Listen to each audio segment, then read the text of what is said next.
Hello. May I ask the speaker to sit here on the stage together?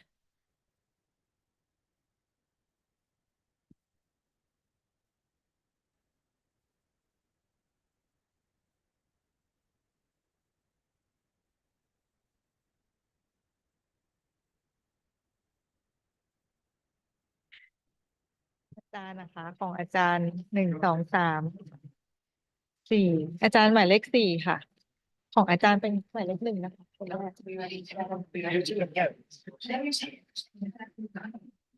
อ๋อนั่งตรงไหนก็ได้อาจารย์ Okay, Mr. Brian Caraway and Pavini, can we ask you to the stage? We're gonna start the session.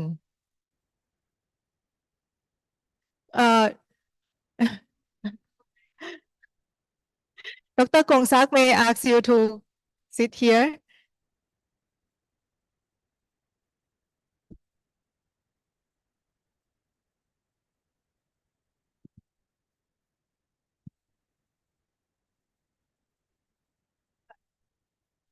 Here's my moderator.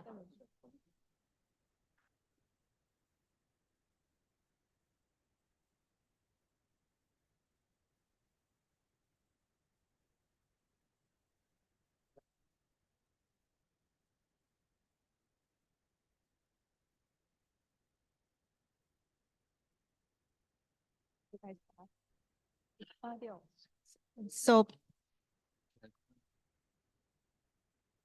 to do. So before we start the session, I would like to inform like you have 10 minutes for presentation and 5 minutes for Q&A each. So it's gonna be 15 minutes for each speaker. And when we have 10 minutes run, Kun Jonathan will just ring the bell. Yes.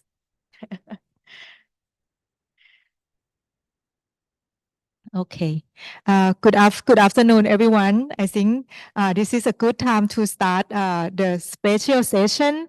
We call this session Spotlight Presentation, UNUS in Thailand Network. Let me introduce myself. My name is Dr. Thanawan Samlilat Caraway. I'm the Senior Program Specialist at UNUS Center at AIT. And today I come with my co-moderator. Let Kun Jonathan introduce himself. Hi, everyone, and welcome back after. I hope you had a good lunch. My name is Jonathan Brenes. I'm the Research and Innovation Lead within the UNUS Thailand Foundation, and very happy to have this session to really flesh out a bit of what Professor Yunus was saying this morning, very much on hitting the road in driving this transformation in terms of how we do from business as usual into this new form of running our societies. And for that effect, looking into the operations of Thailand and what different organizations are doing in this context, we're very happy to have a very good panel of different social business innovators in different areas. So for the next 2 hours or so, we'll have a chance to hear a little bit of some of these very interesting innovations that are coming along in different topics, from fishery sectors to waste management to the healthcare sector to thinking about how we produce products and so on and so forth. So very much welcome all of you to raise your hands at the end of each presentation. We'll have hopefully about 5 minutes for you to ask questions directly to the presenters. And at the end of the session, if we have a bit of time, we'll have a chance to also have a bit of a broader space for you to also invite ideas coming from the panel as well on the different topics. So without much more to say, I think we'll get started on the presentations. And so I'll let Dr. Tanawan introduce our first speaker. Okay, so it's not to be too late because we are exciting to hear from our speaker. First, I would like to introduce Assistant Professor Dr. Banyong Rungrung Doibun. Dr. Banyong, he is working at Thammasat School of Engineering, Thammasat University. He has many innovation, and he is outstanding in bioengineering and has many award-winning innovation. In the morning, maybe all of you will see his innovation already at the booth. So I would like Dr. Banyong to present.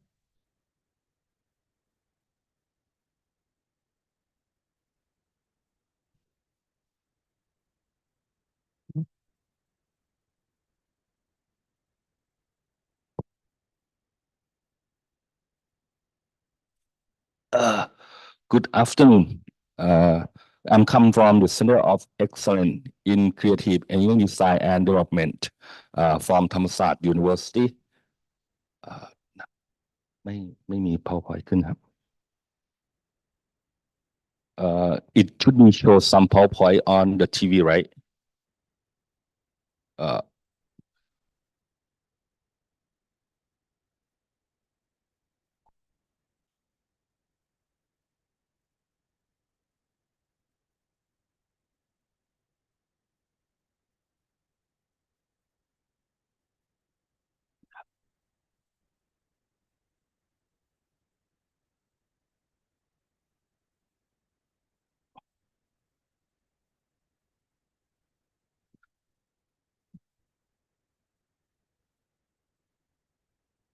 Sure.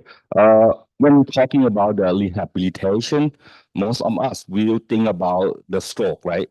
Stroke is just the disease that the blood flow to the brain is interrupted, and then it causes the brain damage and the long-term disability, and also it affects to the movement, speech, and the memory.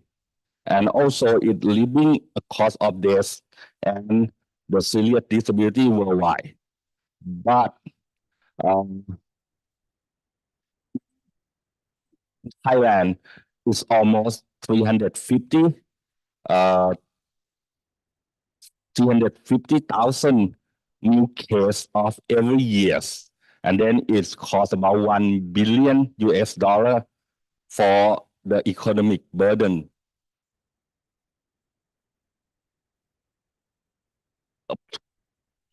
And also to recover from the stroke effect, we need to do very intense physical therapy, maybe at least 3 times a week. And for a year. So that means many people or many patients need to travel a lot from home to the hospital in the city. So that is cause of the high expense for the travel.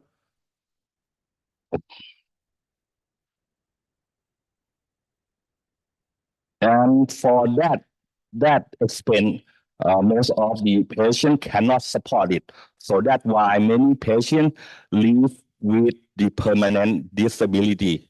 So to solve this kind of the problems, we need to have some kind of the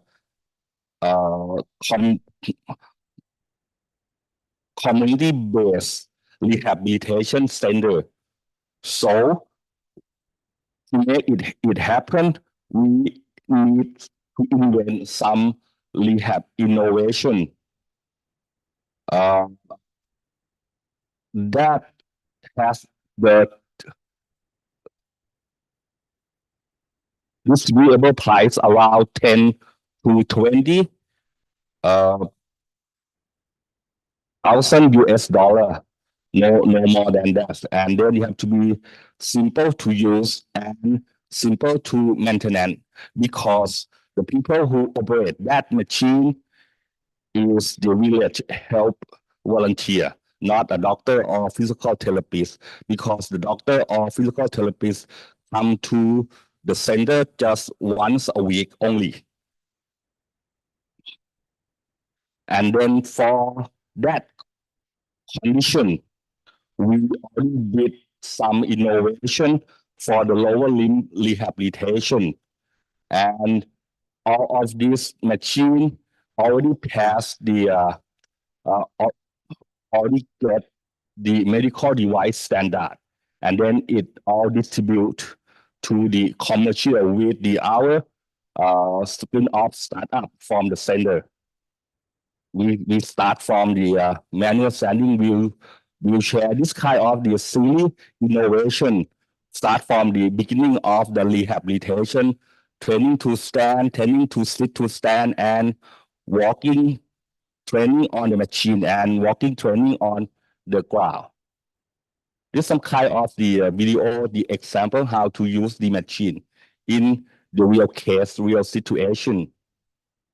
Okay, that first one is about sit to stand trainer.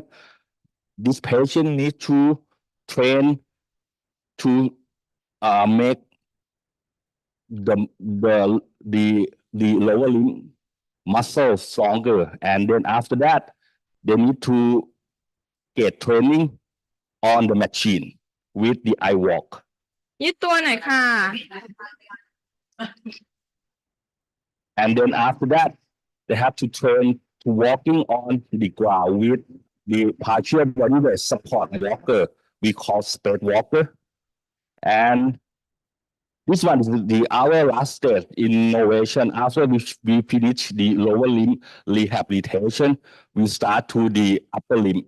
We call the arm booster for the arm rehabilitation. Okay. For the condition that we talked before, uh, we need to minimize the cost of the machine, so that we decide not to use the electric motor. And then we use the concept of the strong arm to move the weak arm with the bilateral training technique. And then we decide the special mechanism to generate the 3D arm movement. And also we to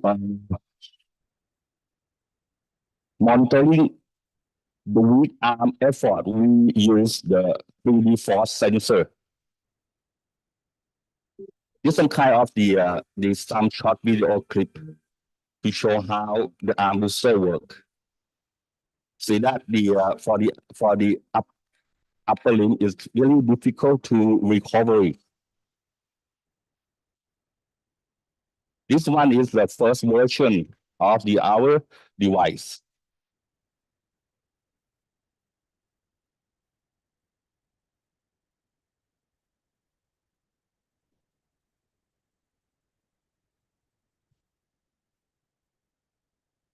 See that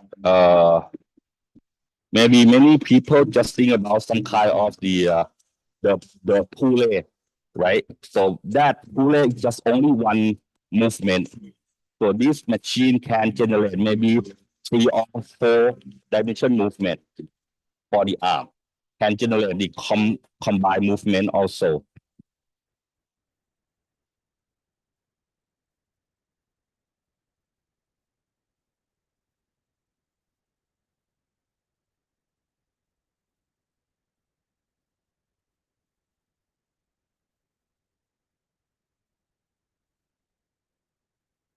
We use the 3-dimensional load cell to measure the effort from the arm, both arms.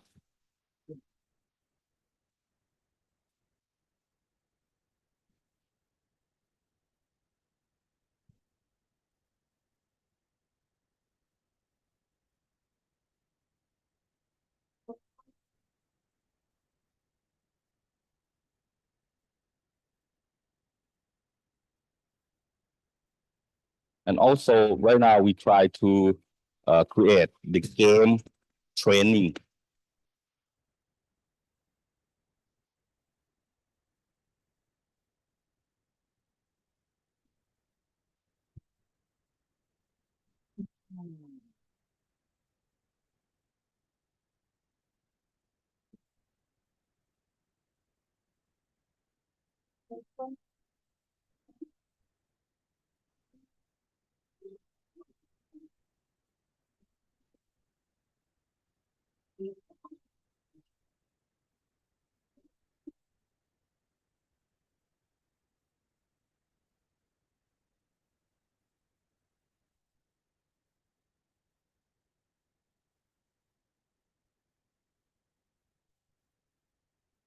So this machine can be helped a lot to the physical therapy to decrease the working load.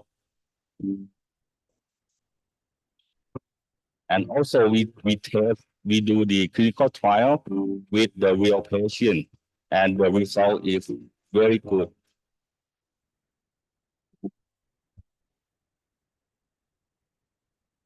Okay, right now there are about 3 pilot community that use the arm booster in Pathum Thani, Saraburi, and Chonburi.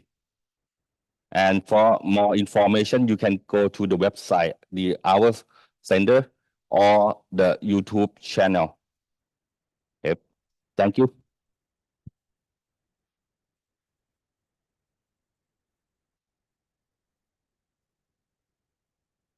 Thank you very much, and thank you for the work that you do. That is very impactful. We can already see it. So it's very exciting to see all of these technologies coming out of Thailand. And also still within the category of healthcare, social business innovation, coming in Thailand, I'm very excited to introduce our next speaker, Mr. Gonzague Jordan, who is a clinical epidemiologist based in Chiang Mai University, who has been working in Thailand for many years based on the AMS PHPT research collaboration, also with ties to the French Agency for International Development. And we've been very excited to collaborate also with this initiative that has been piloting very innovative and lean ways to provide screening and counseling to risk populations in Thailand to different sexually transmitted infections. So I'll let Gonzague introduce the project, but thank you for joining us today. Thank you for the kind introduction, and thank you for inviting me to present this program. I have been working on prevention of HIV in Thailand for almost 3 decades.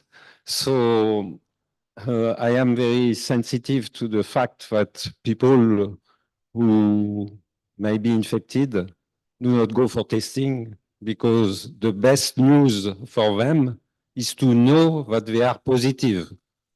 Although many people consider it's bad news, absolutely not, because when you know, you can be treated, you can prevent the transmission to others. So this is something very stupid, is to believe that testing can be harmful. However, many people are still living in this country with HIV, but without knowing it.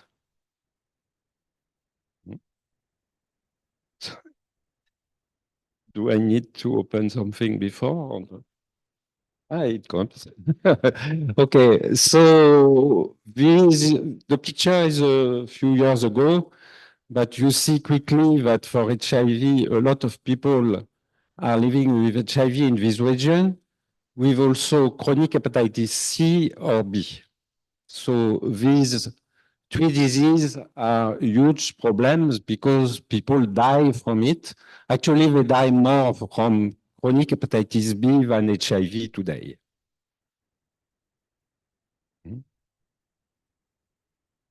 Wait, it goes too fast now. So I will talk now mostly about HIV. We have now beautiful tools to prevent transmission of HIV. The first one is when you treat someone with HIV, the quantity of viruses decrease a lot. And so what we call the viral load is undetectable. And when it is undetectable, there is no transmission to others because there is no virus. The second tool that is used now for about 10 years is PrEP. So PrEP is pre-exposure prophylaxis, and it's based on the administration of an antiviral before exposition and after, actually, and it prevents the transmission, the acquisition of the virus. So there is a tool for people who are infected. There is a tool for people who are not yet infected. But there are many obstacles. As I say, many people do not know that they are HIV infected because there are many, many reasons. But you see, none of them is really a good reason not to be tested. So they don't know how to do, where to go, they have no time, it's costly, it's inconvenient, etc. There are issues with confidentiality, with discrimination, obviously. There are misconceptions about HIV. Nobody should wait for symptoms to be treated because the best way not to have symptoms and to live a normal life is to be treated. There are people who are depressed independently from HIV. Don't go because they are not treated for their depressions. There are people they don't believe that they could be infected. But also in the hospitals, there is a lack of human resources assigned to test people. And there are also general misconceptions. For example, people continue to believe that when you learn that you are HIV positive, you will commit suicide. But it does not exist. It has never been documented. But for example, in Laos today, it's still the main reasons not to give home-based test. So there is a lot of to do still to improve that, and gender-associated risks are not negligible because still today, you have about 60% in the region, 60% males are infected and only 40% women, but males are not going for testing. So what we did is a program where we wanted just to use our common sense and remove obstacles. So we need people to know that they can be tested, outreach. We need a simple way for them to take an appointment. We need easy things to test people so it's not complicated. And basically, this is the test that we were using with a prick in the finger. We need also to, if possible, to take the opportunity to inform and also to collect data for public health purposes. And if anything is wrong, someone should help. So for outreach, basically we use the on-the-ground outreach, giving small vouchers to people anywhere. And about 1 out of 1,000 were coming for testing, which is a lot because people who are doing publicity, they know that if you distribute flyers, it's about 1 out of 10,000 who is buying. And we did obviously social media advertising. Appointments is very simple, hotline or online. Online is totally confidential. It can be done at midnight, so it's very convenient. Then when they came, the users had a tablet, or they could even use their telephone, and they could test to do the process all from the beginning to the end by themselves. In case of need, they just ask for assistance. Now, you know, everybody knows today what is a rapid test because of COVID. You need to wait 15 minutes. So instead of being idle and playing with the telephone, we proposed people to receive some information about HIV. So we had a questionnaire also to assess the risk. Actually, our tests are combining HIV test plus hepatitis B and C test and syphilis. So we were expanding the information to other sexually transmitted diseases. Basically, we followed the national standards. It was open to everybody, including during weekends. No waiting time because there are appointments, so it's easy to be on time. It was free of charge because it was funded by a French agency. Use rapid test. In case of problem, the healthcare worker was the one to refer personally, which means taking an appointment with a facility where they could receive appropriate care depending on the infection. And overall, it takes 45 minutes on average for one session. We were very attentive to all confidentiality problems. So, for example, the facility was not in a hospital, so it was not clear that, especially a hospital dedicated to HIV care, so it was not clear for anybody that someone was going in relation with HIV. Obviously, it was totally anonymous, no ID card, no documents, and all the data we collected were not linked with any identifier. This was possible only because we made an extensive use of IT tools. And basically, today, a lot of things are possible that were not possible 10 years ago. And it's a lot of money, a lot of time. So what were the results of the program? About 15,000 sessions were conducted.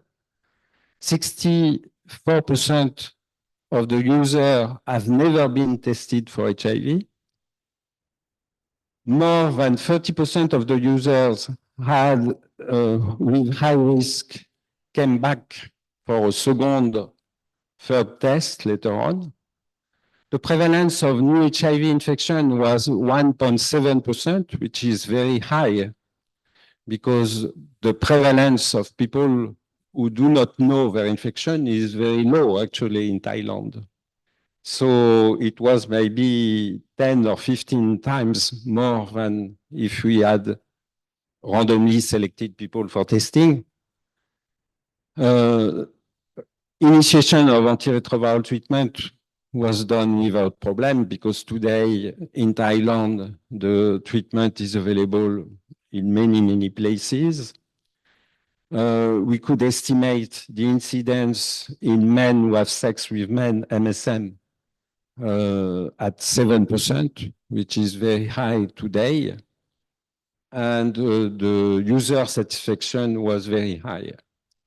So the next step that we did only at the end of the program, at the end of 2023, is to go to home-based testing. Actually, it was not possible before. It was one of the reasons to develop something very easy to use in the facilities. So, but at the end, in 2023, it became possible. So we shipped about 1,000 tests in 72 provinces in Thailand. 6% use the application to test themselves. 44% uploaded a picture of the results. 21%, 21 only had a positive test, and among them, 17 were not aware of their infections, which is also very high, and the satisfaction was again very high. So now let's think about what does it mean in this meeting. The first thing is that if we want to decrease the cost, to decrease the time of healthcare workers, we need to add a high input of IT technology. But actually, it's not easy because it looks easy, but because we are using a few applications every day that are working very well. When you make a reservation for a plane ticket or whatever, actually it works pretty well. Now, if you want to develop this kind of application, it takes a long time, and it takes a long time for the people who are willing the results, who are knowing what they want. And people have to work together. They do not speak the same language usually, so it's very complicated. So I think it's a major barrier in new technology, and I think I am not the one to know this problem. We had a problem because we were offering testing to everybody based on results of a previous program where we saw that there are still women who are not diagnosed with HIV, but they never go for testing because most of the testing services offered today in Thailand are directed to what we say key populations, so MSM, IV drug users, sex workers. And if people either they don't belong to this population or they don't want to say that they belong to these populations, they don't go for testing, which is a real problem today. It's a kind of new discrimination.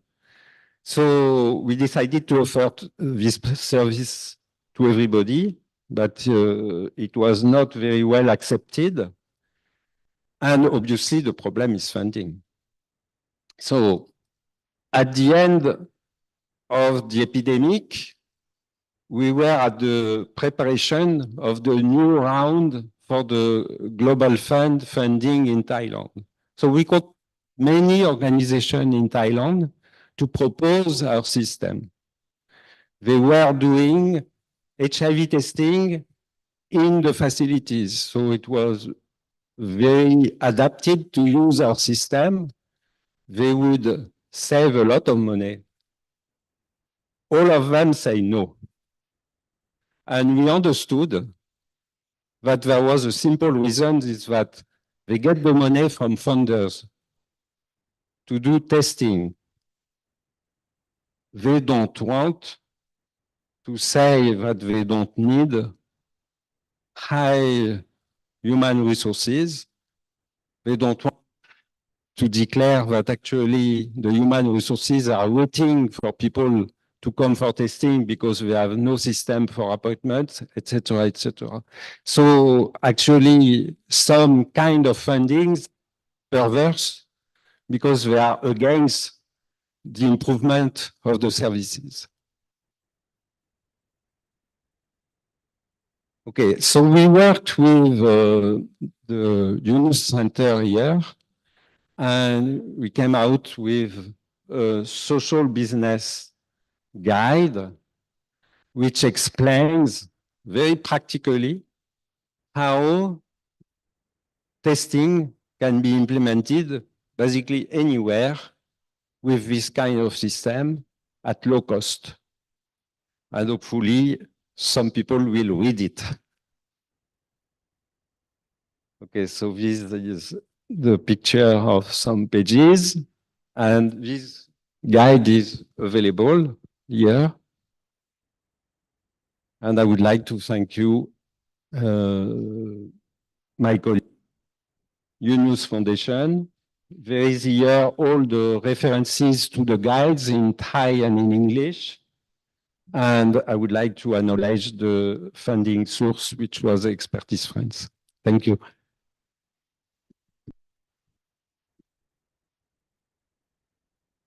Thank you very much, Gonzag. And very exciting. If you want to see the social business guide, there is a sample in the booth space outside of this room when you step out.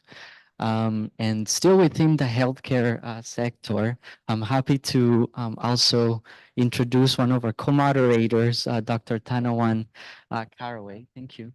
Who is here at AIT as a senior program specialist.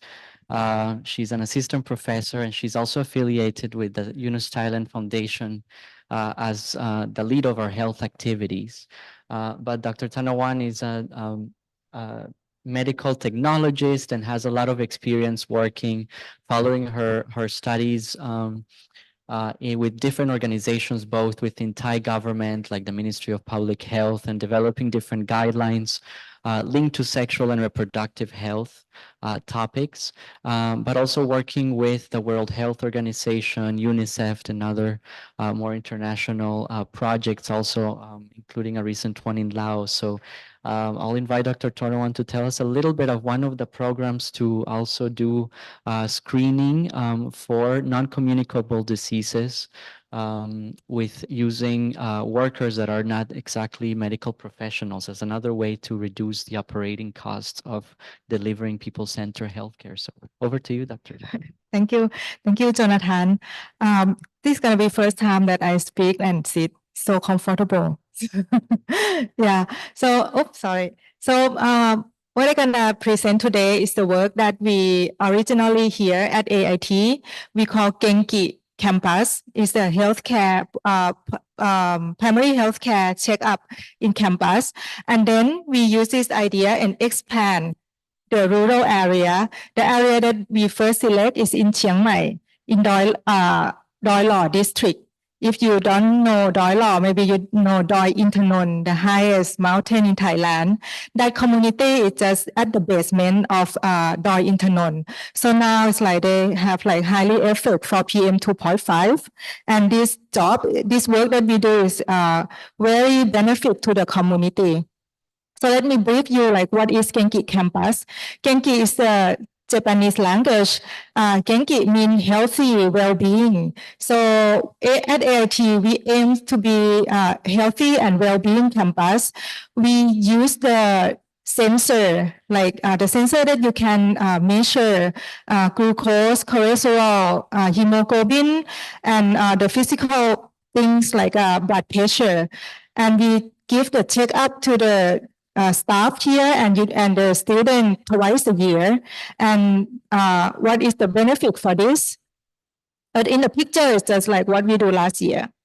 The benefit is like we have the collaboration with Dr. Achir.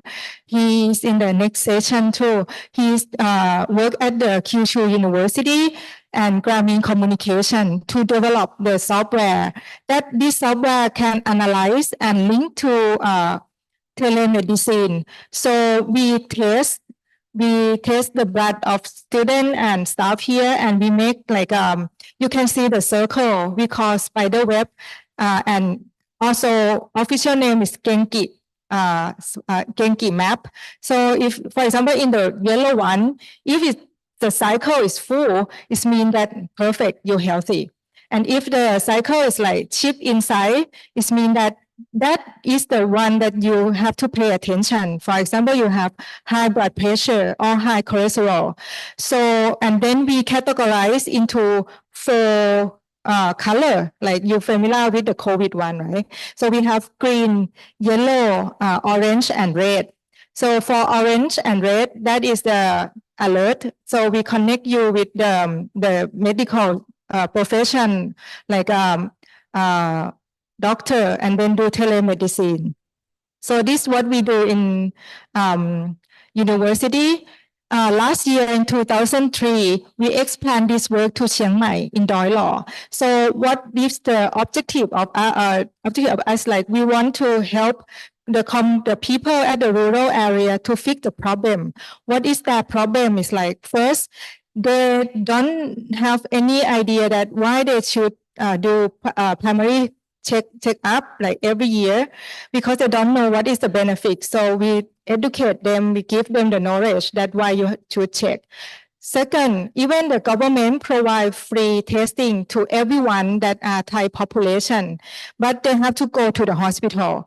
And if you are Thai, you have that experience that you have to spend all days sitting like on the waiting room, waiting for the doctor to come just for check sugar or cholesterol. People at the rural area, most of them, they do like daily job. If they have job, they do. If they don't have job, they stay home. It means that the day that they go to the hospital, they have to spend money, do the transportation, pay like higher cost for food. And if people do like daily job, they don't have the income at that day. So we want to provide this PSC check up to them that they can do at home. But how can they connect with the doctor? So we use we call the social village health. They are like the villager that get trained for a little bit knowledge of the health. We ask them to go to see the patient or the people like house by house, and if they test and categorize like yellow or red, that we connect them with the doctor at the province hospital. So let's see what we do. So this is the PSC device. We call Portable Health Clinic. The nickname is PSC. So we have like quite basic, but it's not mean that you can just put everything together. Because like for example, in the yellow one is the devices for cholesterol. We do this analysis with Kyushu University. We found that sugar that you do at home, cholesterol that you do at home is like is not accurate. Just only some brand that pass the test accurate. So we have that list and we put in the PSC. So and what else? We have like blood pressure to test blood pressure, and we put everything in the backpack.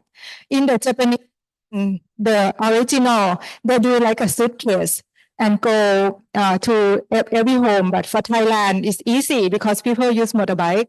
So we put everything in the backpack and they just carry and go to every house. And then we categorize like green, yellow, orange, and red. Okay. This is the picture that we do. We do like first month, check everyone. And in the picture, you can see that there is a woman that walk along. This very special, like a tailor that we do for Chiang Mai people. They have to obstruct with the PM 2.5. So they have the lung problem. That walk is the simple test to test their lung capacity that they can breathe well or not. And we do again at month 3 and again at the 6 month. So this is like the data that just launched because we just finished on November last year. So most of them that come with, there are 120 people. Most of them that come with us is a female because women stay home and men go out for work outside at the province in the city. And most of them like do like a freelance. Like I told you that if they have job, they do. If they don't have job, they just stay home, taking care of their children. And the income is around 5,000 to 10,000 baht per month. It's very low. It's around $270 maximum. And this is the data that I did not put in the like beautiful graph yet, but I can explain you that for the visit one, we have baseline. Half of them like not healthy because they never check. We select people that never do check up before, and then we have baseline. For the second month, the third month, they come back. They're so active because they know that they're not healthy. They go back to exercise, eat healthy food, and they test. And we have increasing of healthier people by diabetes, cardiovascular and lung obstruction score. But in the red circle, it's kind of like a joke, but we have to fix this problem. during like the third visit at 6 months is the same time that durian come up. And also longan. So you know that durian and longan is a high sugar. So people that like cannot say no to durian and longan. So they come to us and they say like, oh, we're sorry, we not do like good food and did not exercise much. So you can see that is increasing. So this is the problem that we have to fix and let them know more that, okay, you can eat durian, but you have to control your durian level in your blood. And for the participant certification, we have very good score for certification. Like they like our device, they like our program. They love that they don't have to go to the hospital. They love that we make connection with them. If they have the problem, we connect with the doctor at the hospital, so they can bring this result, go to the hospital without any delay and see the doctor. One thing that we have to improve is the telehealth, because people that is like, okay, they use phone for TikTok, for Instagram, for Facebook, but they're not familiar with talking with the doctor on telephone. So we have to, the next process, we have to adjust our interface that more friendly to user. And for the another objective of this in the future, we want to do this like a social business. We would like people, village healthcare worker over there, do this as a social business. What work they can do? They can use this device, PSC device, and get training from us. Go to every house and service this to people at their communities. And this can be like help them to support their daily income. So we do the questionnaire that how much that people at the communities in that area willing to pay. Very interesting that most of them willing to pay more than 500 baht for this test per year. And also some of them still want to pay lower than 200 baht. This is our challenge. So we plan like connect with the community. You know that there is the community, the leader that link to the government. Maybe they can subsidize, help 50% to pay for everybody in their village. So 500 baht can be 250, or we have another partner, it can be lower. That can be like increase the healthy community at the village. And this is very important because, you know, the government invests a lot of money for basic healthcare, but they do like at the end of the stage, like people have disease already, and then they put the money on that. If people can get access to primary health care at the beginning at their house, so the government will use that fund to the other thing that can increase the quality of life of people over there.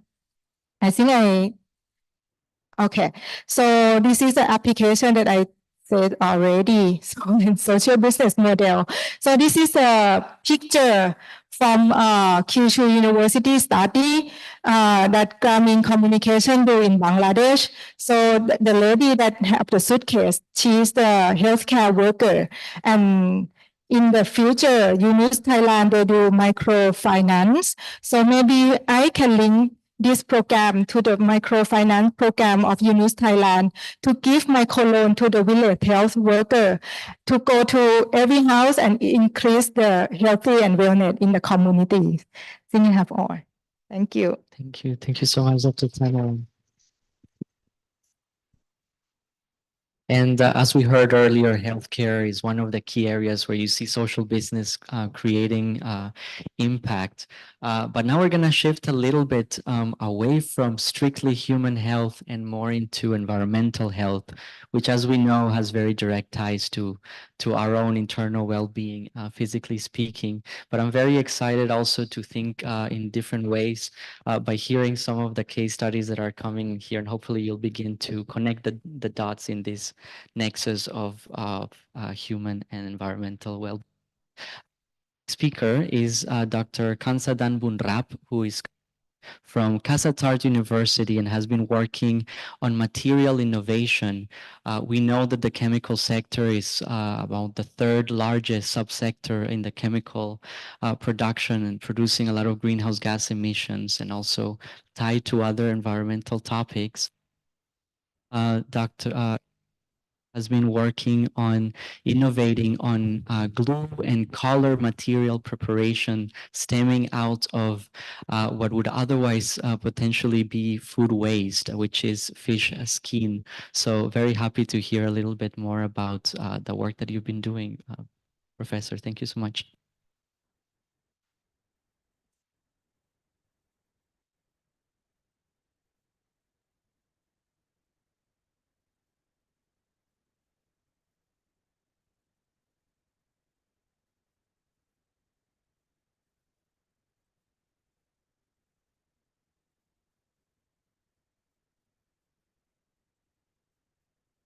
Good up.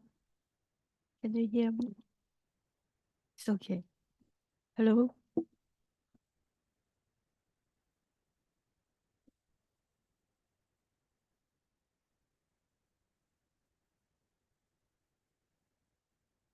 Hello. Thank you. Good afternoon, ladies and gentlemen. Today, I would give a presentation in the title of Promoting Social Business, KU Fish Glue Solutions for Art, Children, and Environmental Safety. And I'm Dr. Kang Sadan, come from Kasetsart University, Thailand. Here are my topic today. From fish production, after we use fish meat for processing, there are some waste such as frame, head with gills, collar, belly flap, viscera. Improper waste management can lead to environmental pollution. In this regard, we are interested in utilizing waste, particularly fish skin waste, for beneficial purpose.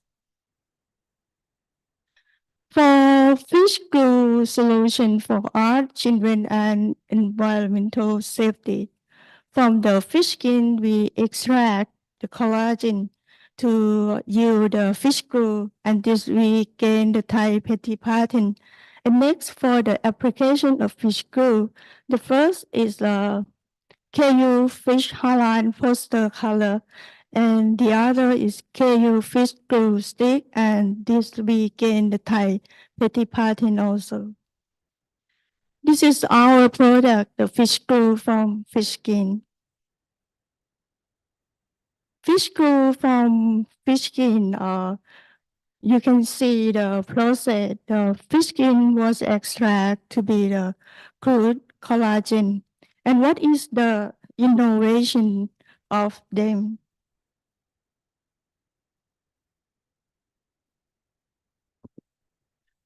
The innovation is the use of fish byproduct from fresh water and marine fish processing to steaming production, resulting in water-based glue with a property comparable to synthetic adhesive and those made from foreign marine fish.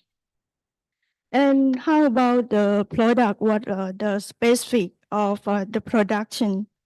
The first is using low temperature extraction to reduce bonding reaction in the extract and substituting toxic chemicals with low toxicity substance in glue extraction to minimize contamination.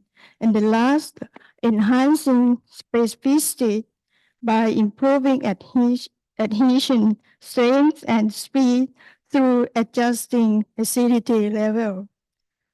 What are the innovative advantages? The first is adding value to resource utilization through processing of residue component And next, we gain the natural clear color without the need for bleaching, expanding alternative to replace imported synthetic chemical adhesive. The thick viscosity of the glue allows for consistent spreading. Producing water-based glue from either fresh water and banquet water fish, and the last, it features slow drying property yet ensures strong and long-lasting adhesion.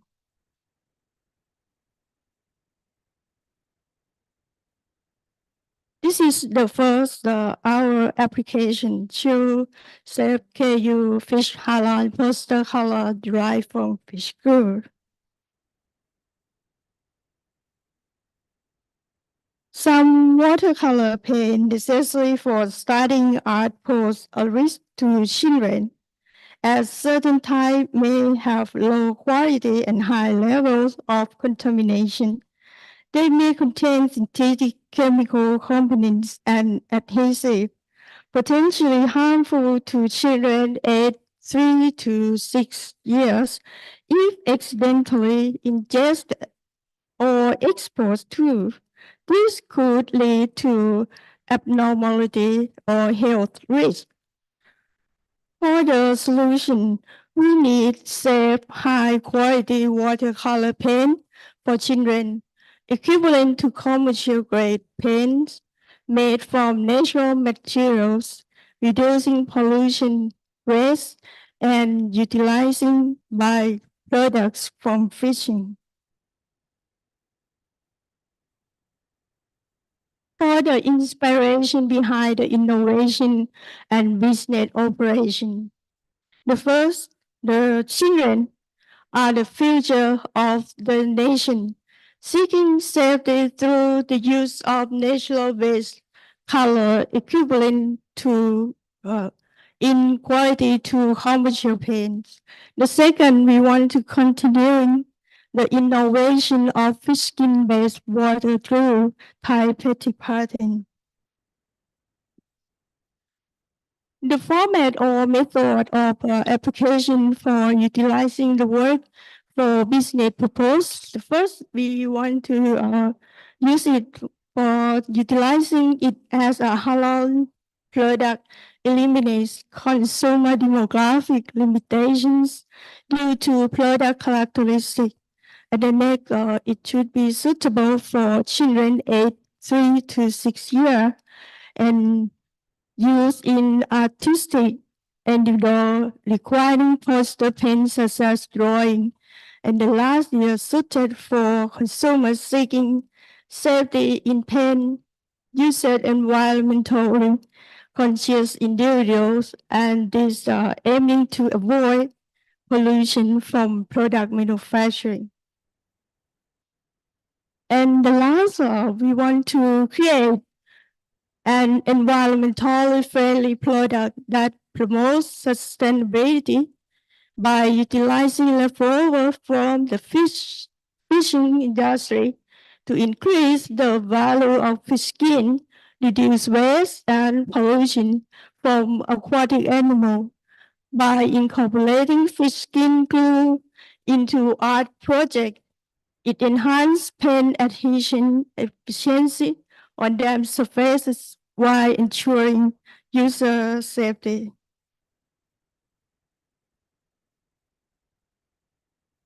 Here is the processing of fish glue halal poster color.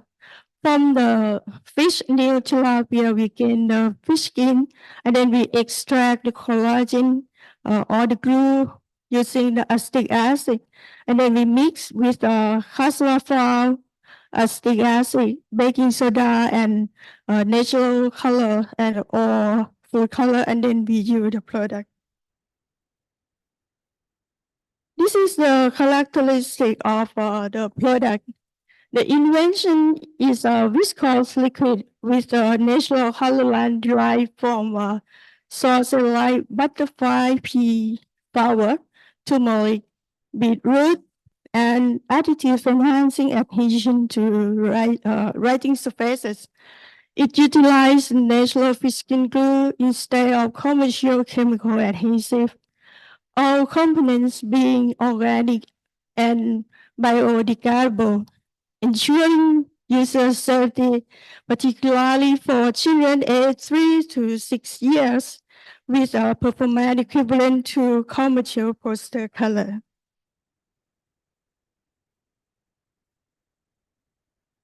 This is the example for natural color sources. For the application in art, the quality test was performed, and your left hand you can see the drawing using commercial grade poster watercolor. On your right hand is the drawing using KU fish halal poster color paint. Then the quality is equivalent to the commercial grade poster color. Next is also another drawing that we use our product, and also this example.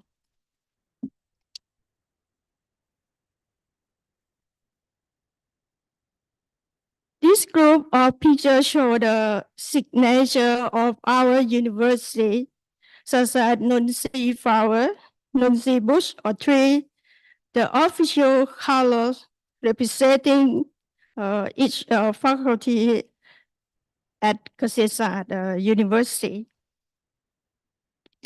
Next, we show the impact on children's education through workshop on children aged 6 to 12 years old. They are happy to learn with an imagination. This slide, we would like to show another product, KU Fish Glue Skin. The principle of creation of application of technology from the fish glue we mix with our ingredient, and then we influx under 70 degrees Celsius for 2 hours. And this we gain the Thai petty pattern, and then we molding and we gain the fish glue stick. For the practical utility of commercial feasibility, we show our product in the exhibition on the innovation by Kasetsart University at the Kasset Fair 2023.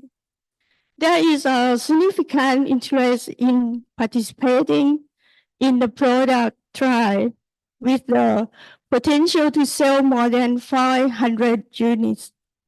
The fish glue made from various types of fish ensure there is no shortage of raw material.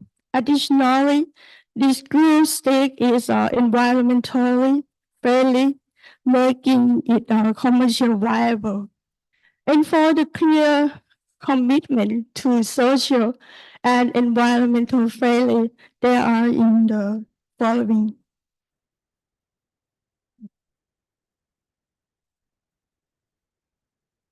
From this product, we gain the Excellent Award of GEO Wisdom Prize of Thailand Green Award 2024 for non-food agro-industrial product year 2024. For the business opportunity, there were art supplier market, educational institution, social enterprise, online retail platforms, green initiative and events, corporate partnerships, export opportunities, and the last product innovation. In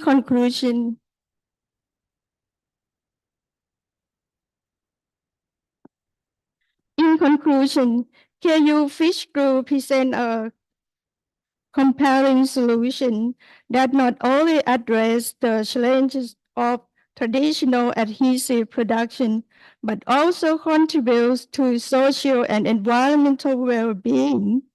Its safety, versatility, and eco-friendliness market on ideal choice for various applications, from art project to children's education, while also promoting sustainability and waste reduction.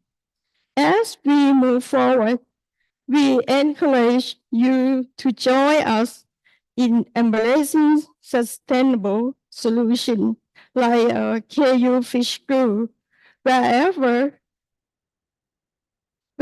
you are an educator seeking shelter material for your student, an artist looking for eco-friendly option, or an entrepreneur interested in social business virtue, there are numerous opportunities to collaborate and making a positive impact.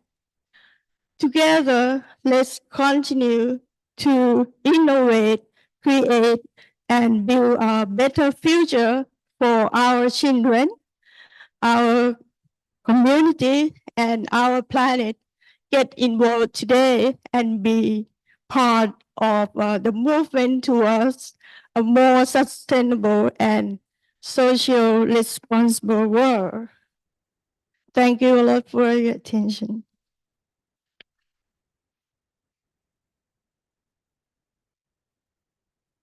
Thank you so much, Dr. Dat. Maybe we have to go to the station. Okay, I would like to introduce Mr. So Pei. He's a life cycle engineer from PXP Sustainability. Mr. So Pei is he has experience in environmental and social impact assessment, especially in Myanmar. Before, okay, they cut me out from the session. Okay, sorry.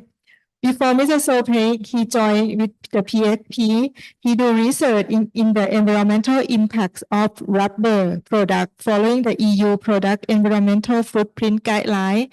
So now, go to you, Mr. So.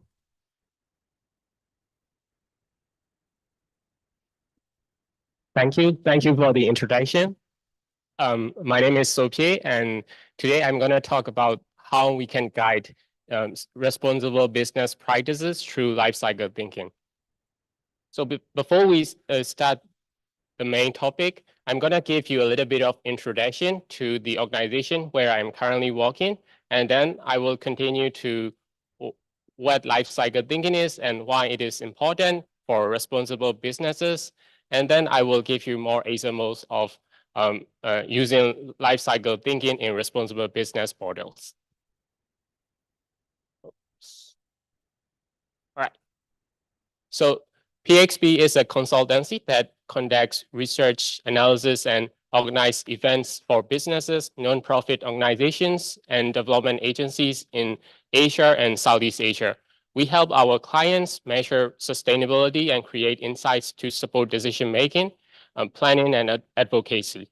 At PXP, we believe that achieving sustainability requires system thinking, evidence-based methods and analysis, and cross-cutting stakeholder engagement.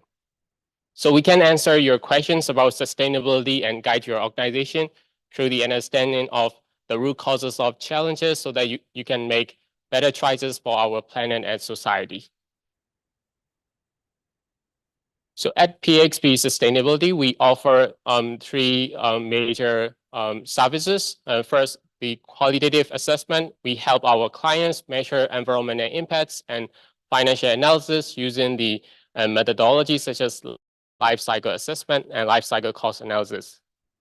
We also do the qualitative assessment using the industry review and market research, and also provide the policy and regulatory research and analysis.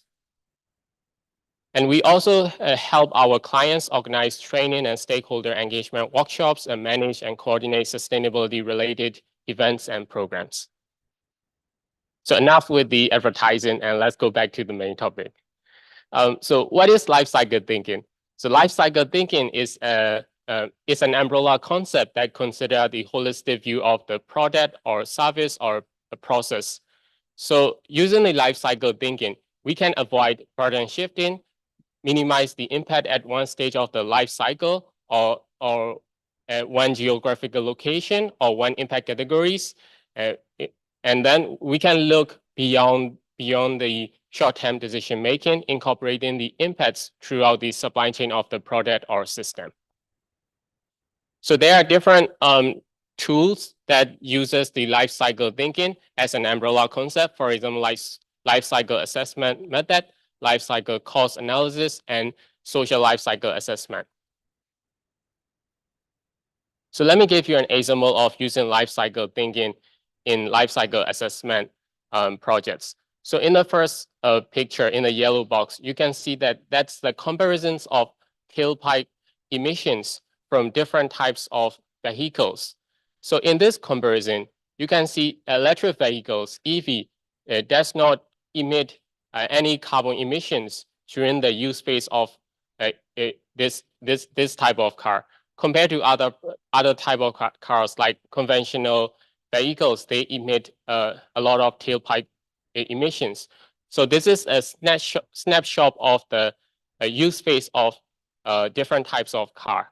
But this is not the complete picture of life cycle impacts of vehicles. So in the second picture, this consider the life cycle GHG emissions across different stage of construct a different stage of manufacturing vehicles and using the vehicles and at the end of life of the vehicles. So in this picture, you can see EV does emit carbon emissions primarily because of the electricity production for the use phase of EV and also from the manufacturing of battery and manufacturing of vehicle itself.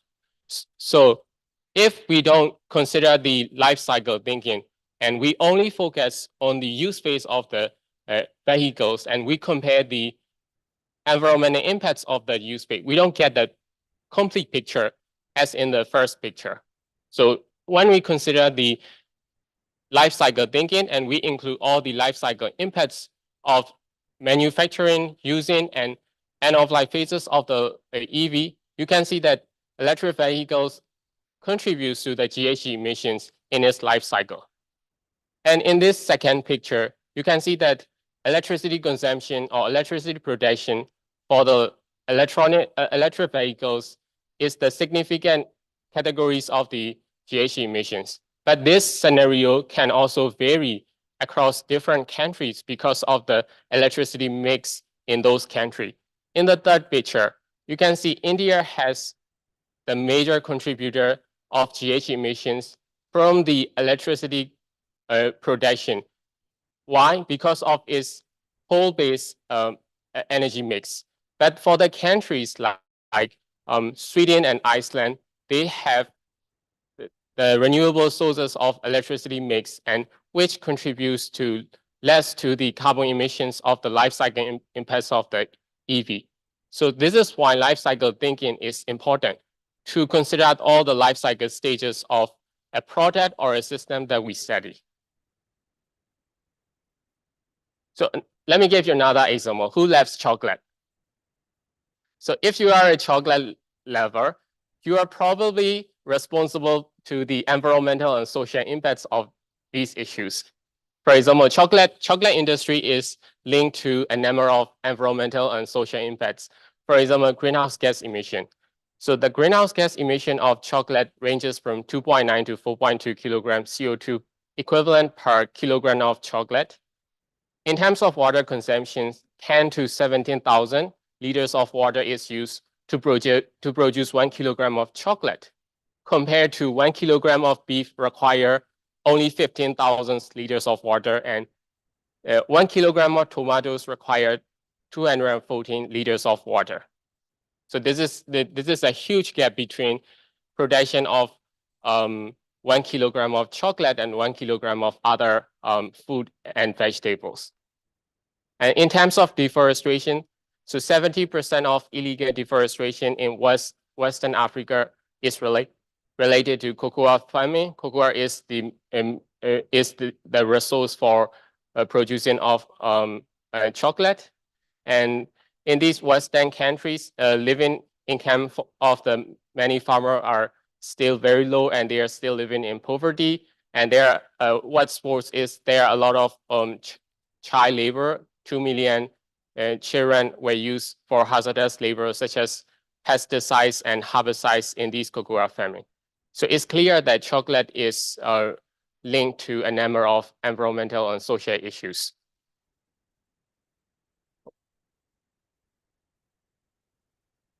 So how do we use life cycle thinking in chocolate industry to identify environmental and social issues like this? So basically, we start mapping the life cycle stages of the product or a system we study. So for example, in the case of process of making chocolate, we started mapping out the life cycle stages of making chocolate.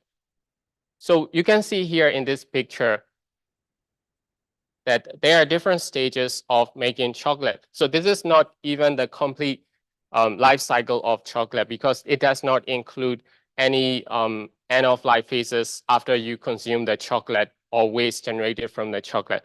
But even in this figure, you can realize that there are a lot of resources that require to produce in each stages of making chocolate, such as electricity, fertilizers, or pesticide to for the plantation of cocoa farming, or any waste, a lot of waste generated from making from mailing and grinding of raw materials to produce 1 kilogram of chocolate. So this is where we start using life cycle thinking to map out different stages of a product or system we study when we apply the life cycle thinking to identify the environmental and social impacts. So how do we use the life cycle thinking to solve the problems of business practices and to guide these businesses more responsible? So one of the tools that we use is called life cycle assessment tool. So in this website link here, so this is a life cycle assessment tool developed by this chocolate brand. And if you go to this link here, and you can calculate the type of you can calculate the carbon footprint of the type of the chocolate you want. So when you go to this link, and you can select the type of options for the chocolate, and then you can click this link, and you can generate the carbon footprint per kilogram of chocolate, and you can compare this carbon footprint to other types of carbon footprints of other types of food or dairy products or vegetables. So this is one of the examples how we use life cycle thinking to develop the methodologies, to develop the tools such as life cycle assessment to calculate the carbon footprint.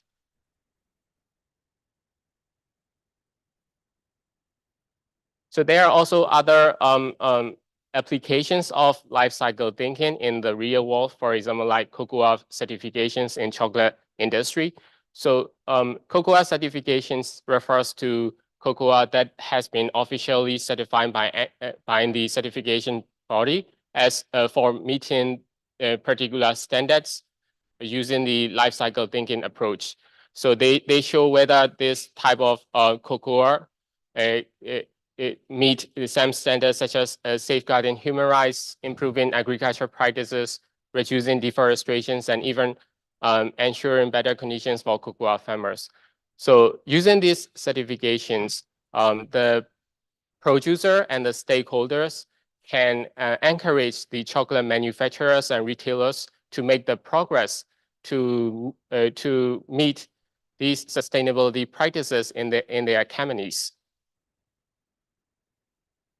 So another example is called chocolate scorecard. So chocolate scorecard also uses the life cycle thinking approach to improve the sustainability performance of the chocolate supply chain in different manufacturers and retailers in the chocolate industry. So this type of chocolate scorecard covers 6 categories of fundamental sustainability areas in the chocolate supply chain. So the consumers and the stakeholder can go to this website and check the sustainability performance of the chocolate industry.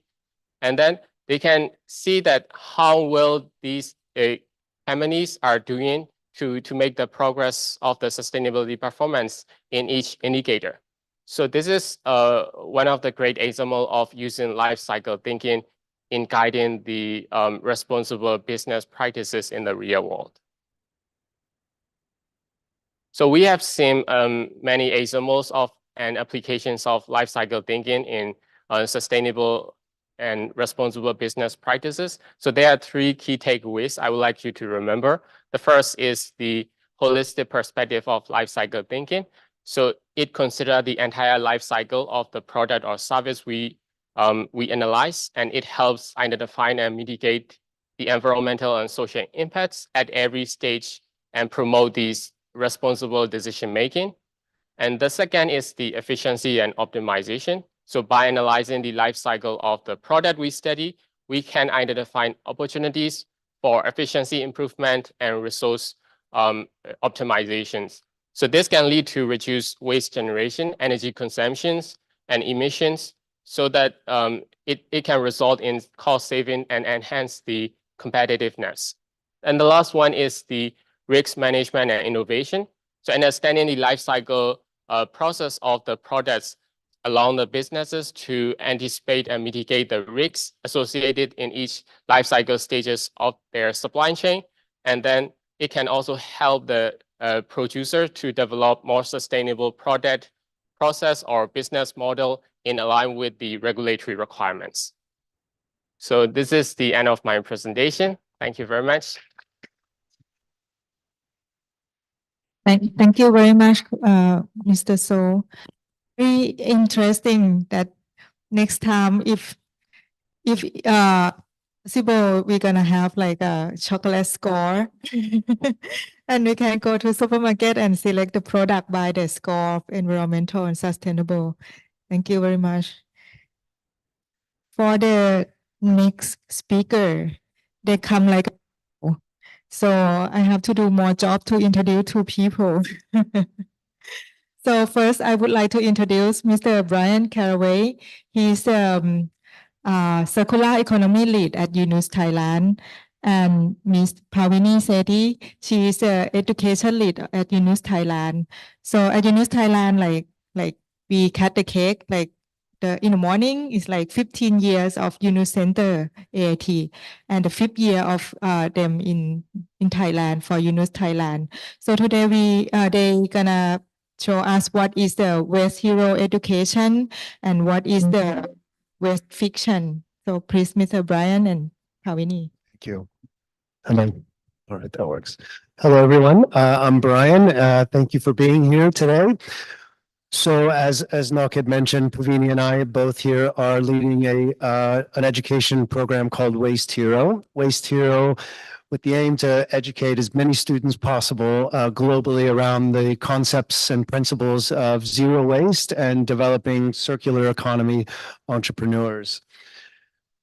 And so, yes, us being UNUS Thailand, we do have some projects that reach beyond the borders of this country, and this being one of them. And so we've created Waste Hero Education targeting teachers and students through K through 12 and university level, with free resources and lesson plans for teachers globally. We currently have them in 10 languages, all up on our website. So I encourage you to scan the QR code now and access these lessons for free.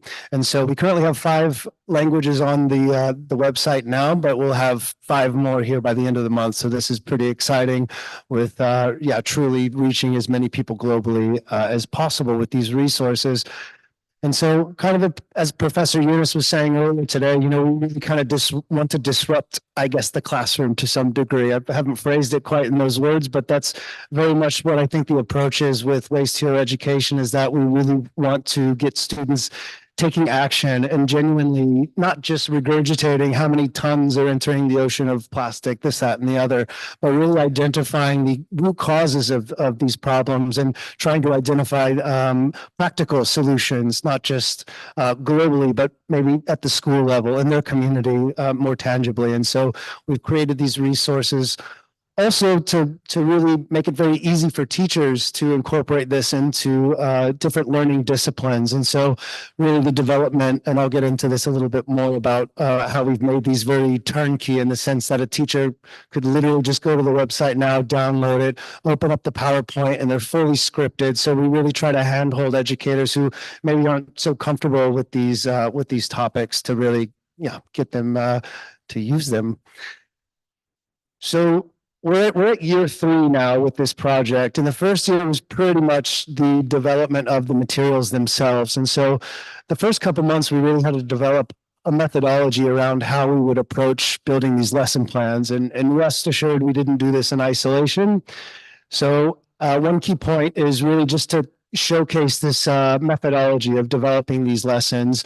Working very closely alongside educators, which we developed an educator advisory group that consisted of 23 different educators from 17 different countries, from urban high-tech schools to rural schools in Mexico, to help us really genuinely help us create and develop materials that were globally applicable in reach and also in practical use in these different learning environments.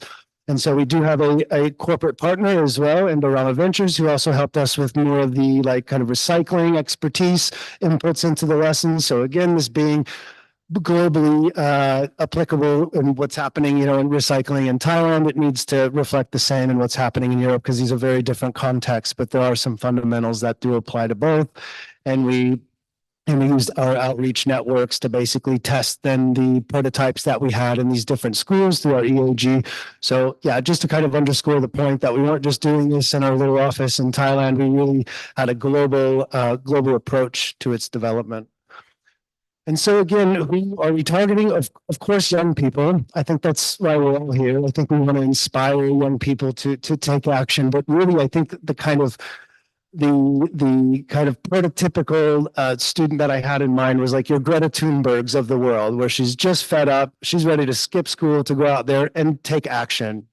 And so we really wanted to, again, develop lesson plans that were activity-based and focused. And we also have some workshops around circular economy entrepreneurship, which I'll share here as well. So this is just a snapshot of what one of the lessons looks like. We have 6 different levels. Level 1 through level 5 covers basically primary and secondary. And so again, kind of as I mentioned, we wanted to make this very practical and tangible for teachers. So if you go to our lesson library on our website, you can easily just click a PowerPoint, open it up, and begin teaching it with a script for teachers if they needed to use it. And it's also meant to be adaptable. So not all of the slides or not all of the content might be applicable, or a teacher may not have time. So we wanted to make this real kind of piecemeal as well. It's not necessarily intended to be curriculum, but also even if there's just we've got warm-up exercises and such built into the lessons that they can easily incorporate into like an environmental science or biology class as well. So this is an example of one of our early learner lessons, level 1. So we basically introduce the very fundamentals of like recycling to pre-kindergarten, 2nd grade level through this animated rabbit family, basically talking about what you can and cannot recycle. And then the classroom activity is more of an arithmetic exercise where they collect bottles, come in and count it over the course of a week, and then hopefully recycle those in the classroom. Skip a couple levels, we get into levels 4 and 5, where we introduce the linear and circular economies.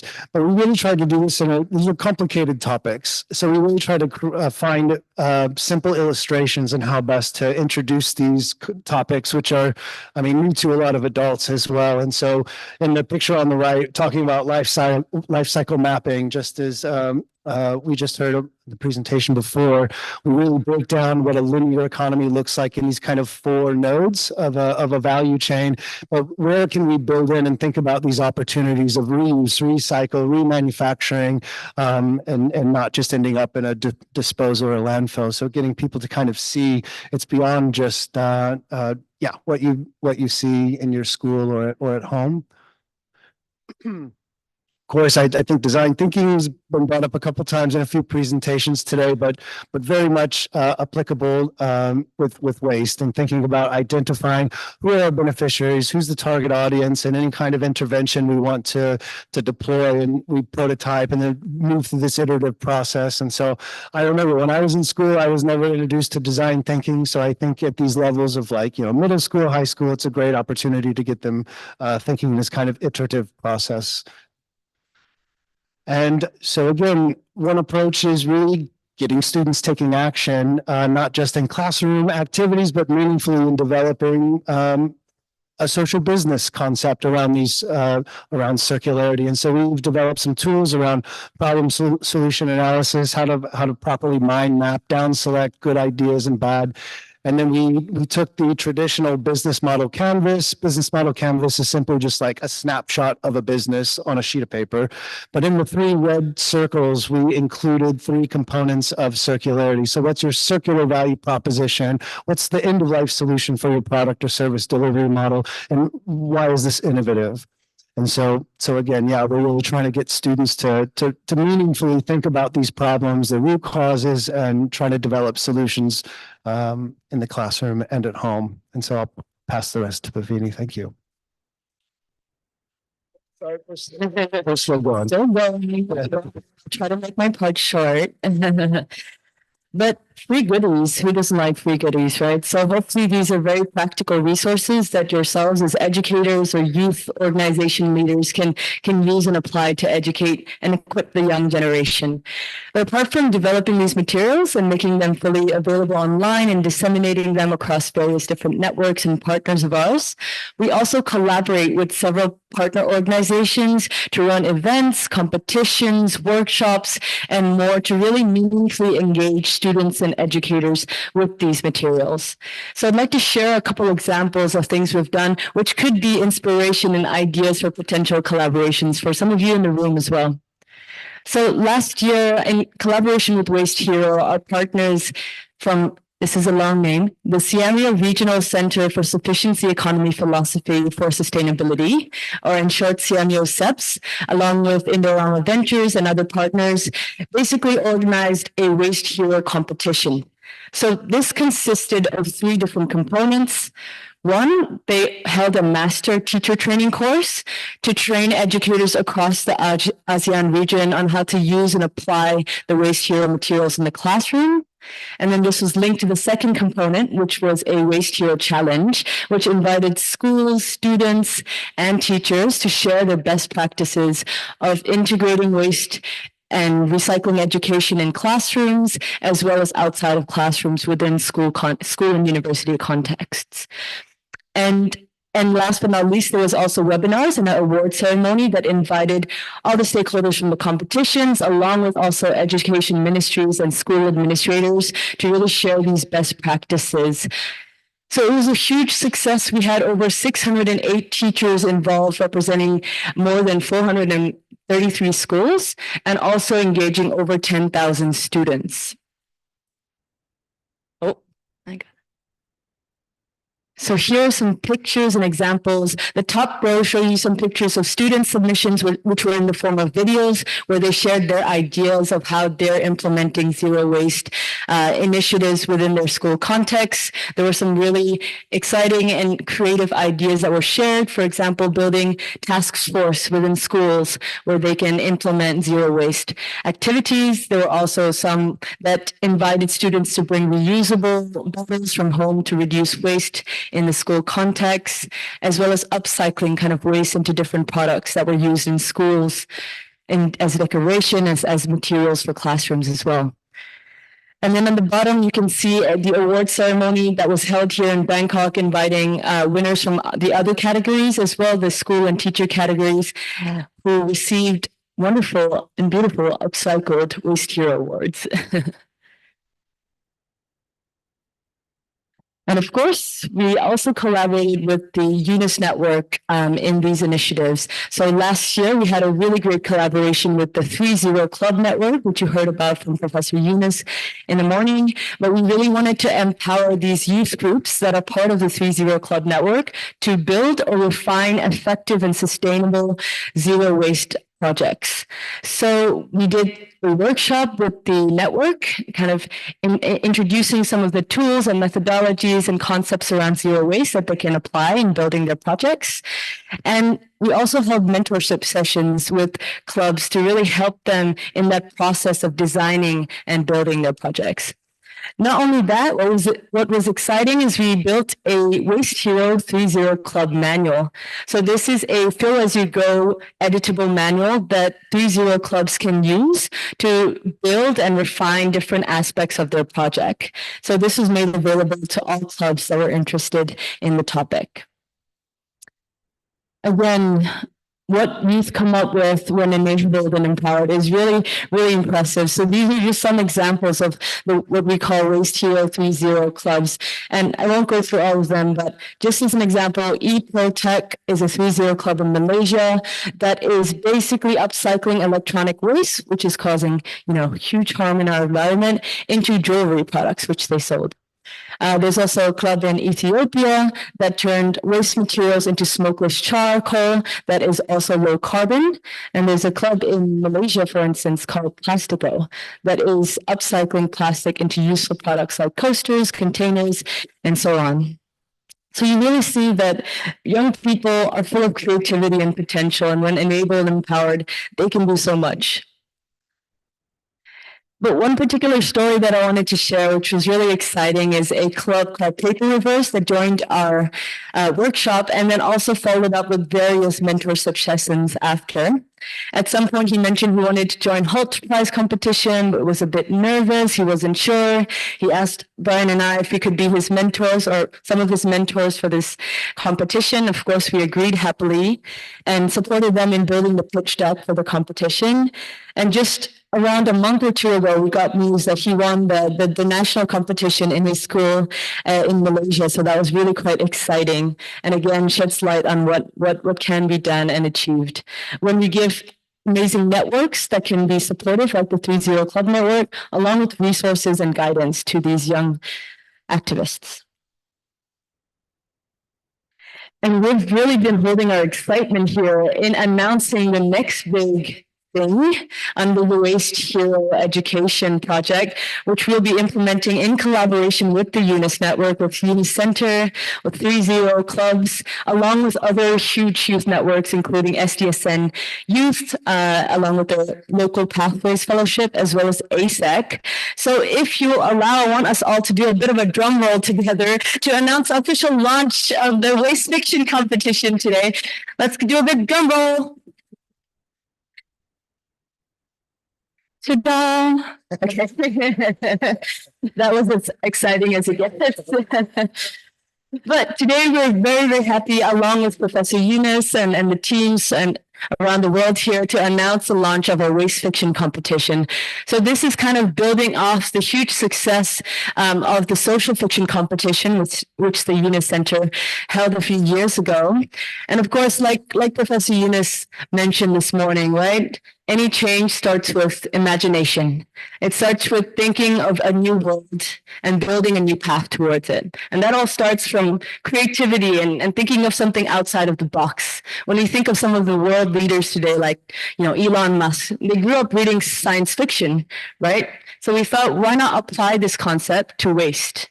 So in this competition, we're inviting youth, which range from 12 years old all the way up to 35. So some of you don't think you fit the category, you might. But we're inviting youth to share their visions and ideas of what a zero waste world could look like.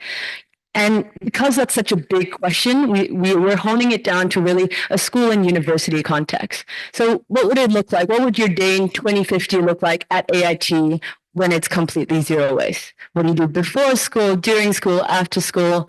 Who's playing what roles? What are students doing? You know, what are teachers doing?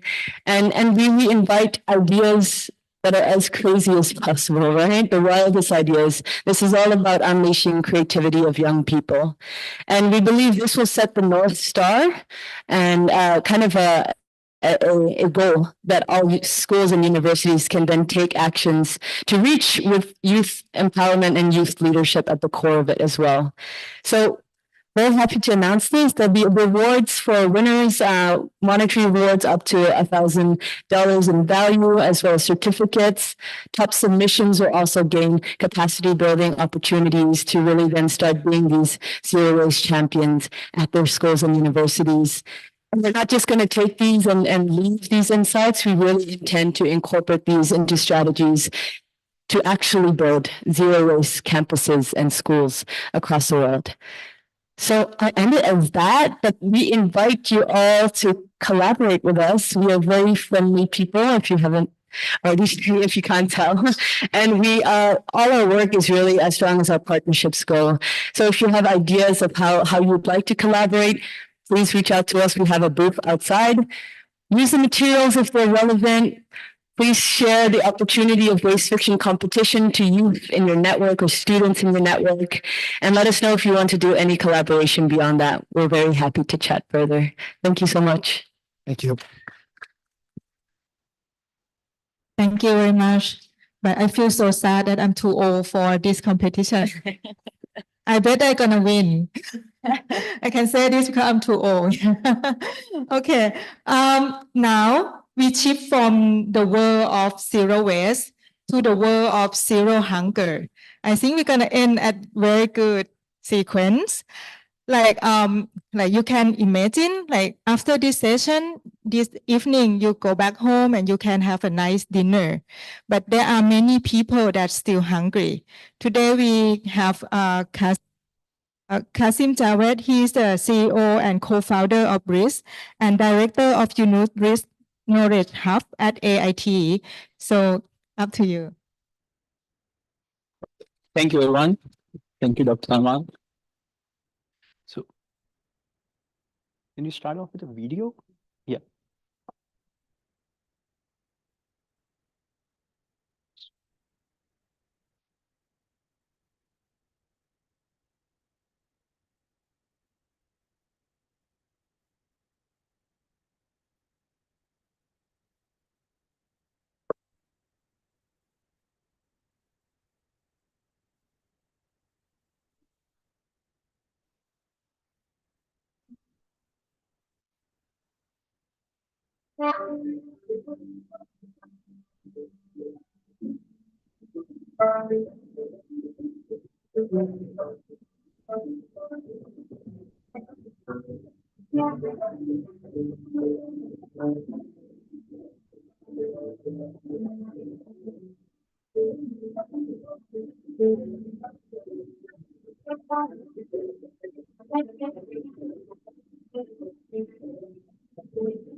Voice. Can you just play the presentation?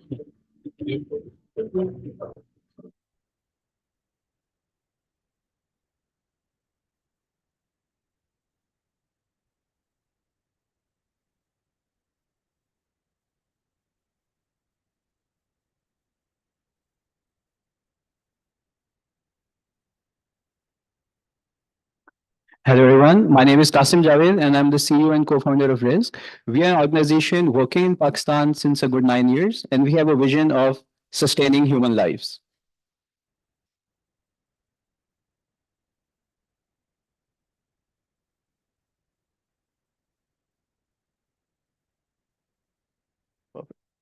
Okay, so in terms of the crisis that the Pakistan faces, we see that 80 million of people in Pakistan are food insecure, and we're eighth most vulnerable country when it comes to climate change.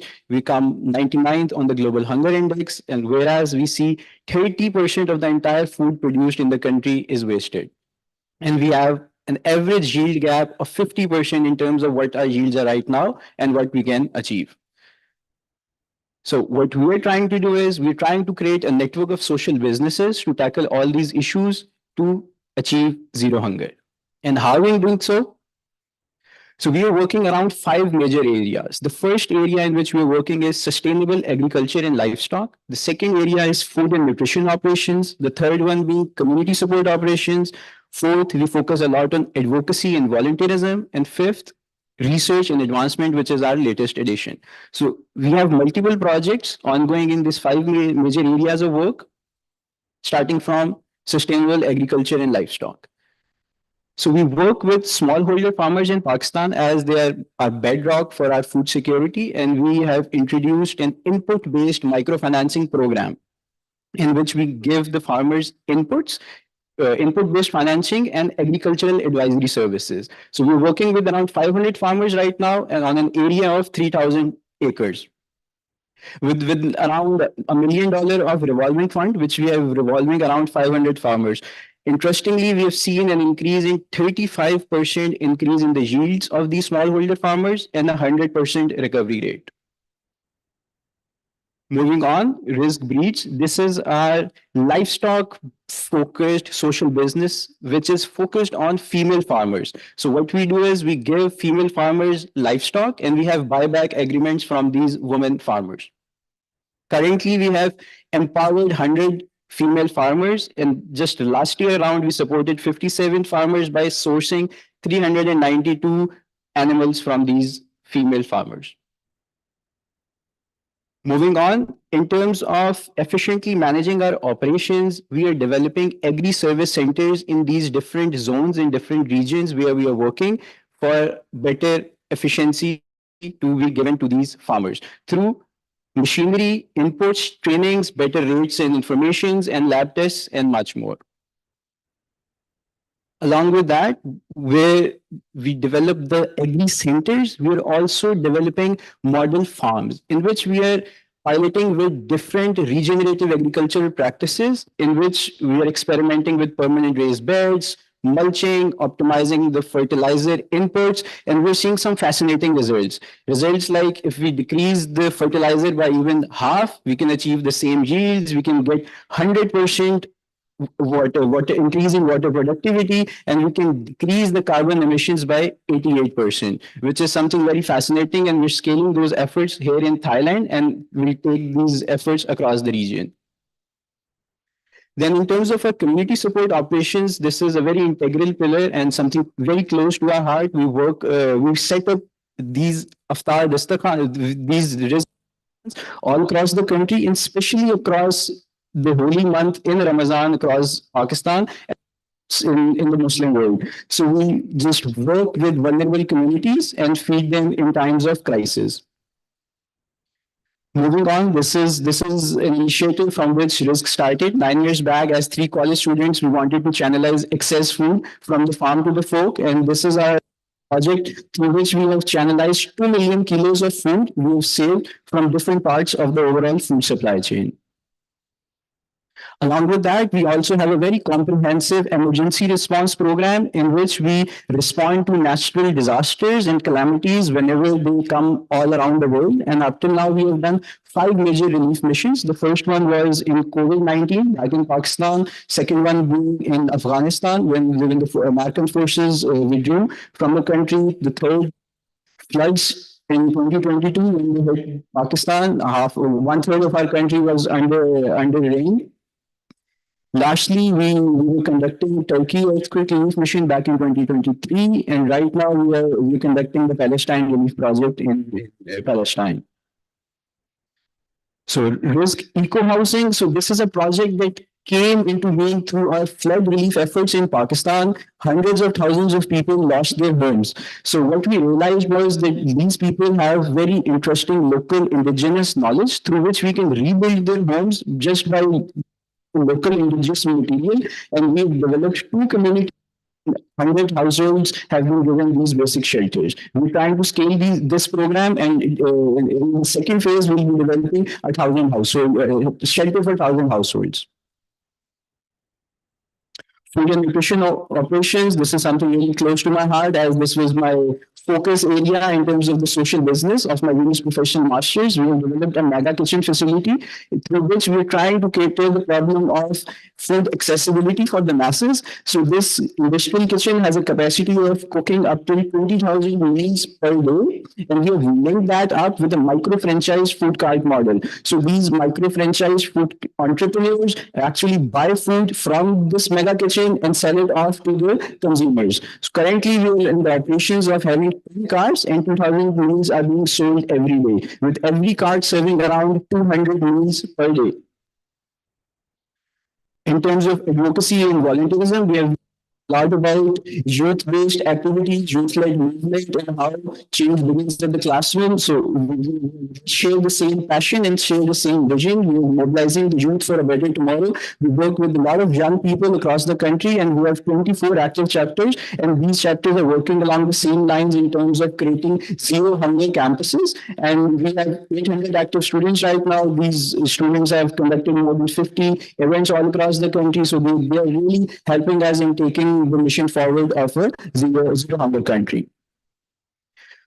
Moving on, Risk Caravan. This is an agri-tourism project. It's a social business which we are focused in terms of agri-tourism. We're taking trips of these students and other people who are interested in understanding the food ecosystem and understanding the food systems of the country to be better individuals and get connected to the basic roots. So as of right now, we've conducted 4 signature trips. More than 200 people were engaged. Lastly, research and advancement, which is the Risk Knowledge Hub, which we have based here at Jonas Center at AIT. So the whole idea of this Knowledge Hub was we've been doing a lot of work in Pakistan. The whole idea now is to take this work around the food, water, energy nexus, collect and disseminate information, do action-led research, and come up with innovative solutions around the food, water, energy nexus, which is affecting billions of people right now. Like, most recently, we've initiated this Risk Scholarship Program as the Jonas Professional Master is being initiated at Al-Bukhari University. So we as we have pledged to support Pakistani students for the upcoming Jonas Professional Masters program, as we really believe in developing the next generation of social business entrepreneurs. These are some of our partners with whom we work back in our country. In terms of awards and coverages, we were privileged enough to receive the highest civilian award back in Pakistan, the proudest performance back in 2022. We were given points of light by the local expert on our efforts around zero hunger and the Corona back in Pakistan for our COVID relief efforts. Thank you so much.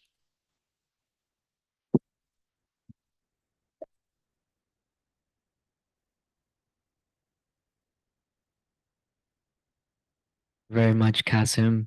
And one of the things that we need to plead guilty in the Yunus network is that we're always very ambitious. So we were very ambitious at having a few time to ask a few questions, and unfortunately, we've run a bit out of time. But I invite you to chase our speakers and first and foremost give them a big round of applause for the great work that everybody's doing. We're very excited to also kind of close the loop. We started over in healthcare innovation and ended up in nutrition, which is very much important to our well-being. Our next session is gonna start immediately after this one due to of the time constraints, looking at a bit of the updates that the Yunus network can share. So please do stay over for the next session. But again, thank you very much to the panelists for taking the time to share your work with us and for leading a lot of this work out of Thailand. We're very happy to have you here.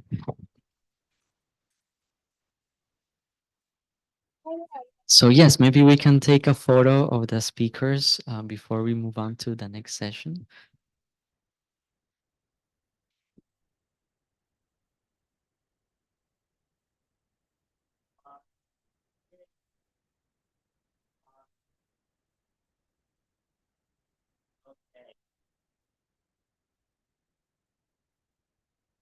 Thank you.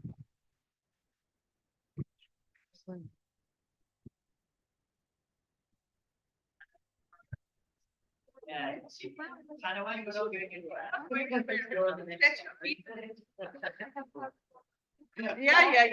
course. So, I don't know. Yeah,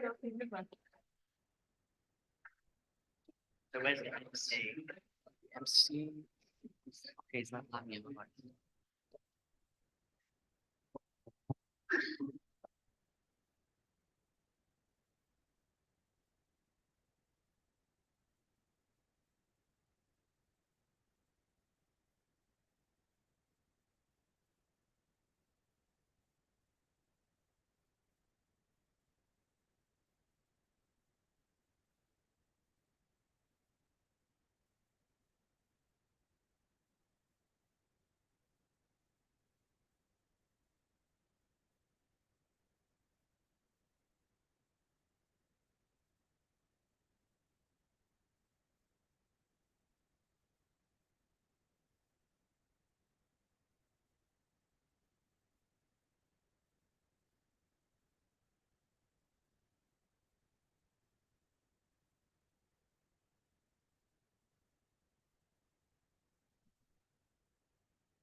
Ladies and gentlemen, we will be with the second plenary session a bit. If you would like to have a little pick-me-up, you can grab some coffee and snacks outside and bring it back into the auditorium with you.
Okay,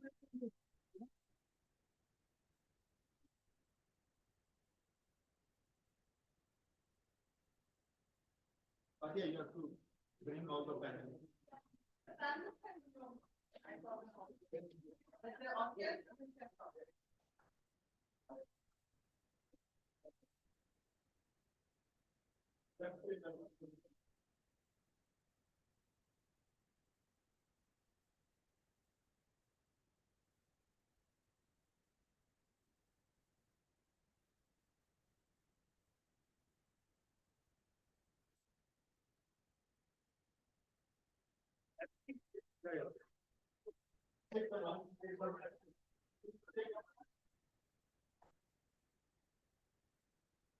Hello, hello.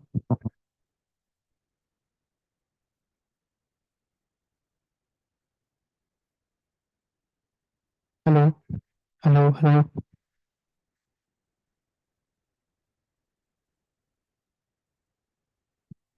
Hello.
Welcome back, ladies and gentlemen, to the second plenary session of our program. This session looks into updates from the network. Our moderator for the session will be Ms. Lamia Morshed, and joining Ms. Morshed on stage are speakers Dr. Tanawan Samlirat Caraway, Professor Katsutaka Shiraishi, Ms. Biswajit Ghosh, Dr. Rizul Islam, Mr. Alex Wang, and Mr. Raymond Serios. Please join me in welcoming them on stage.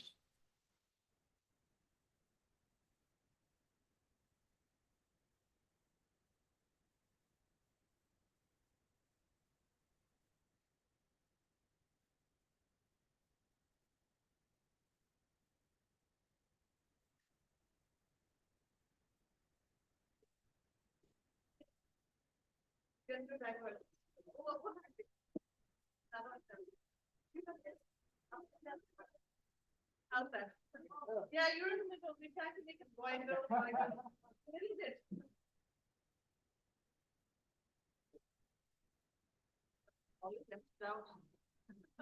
No one here enters the day.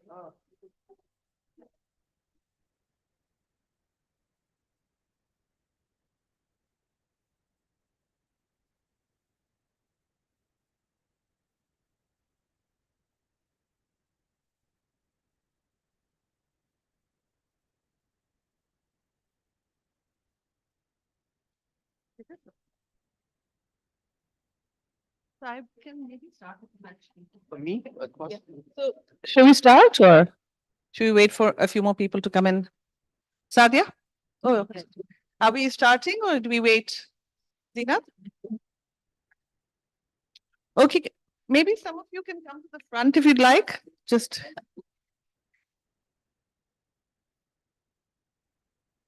Let's wait one more minute.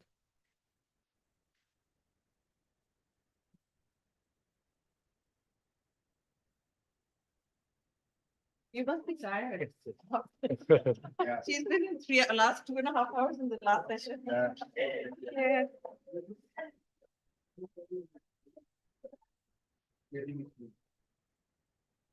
I think we can start. I think let's start, right?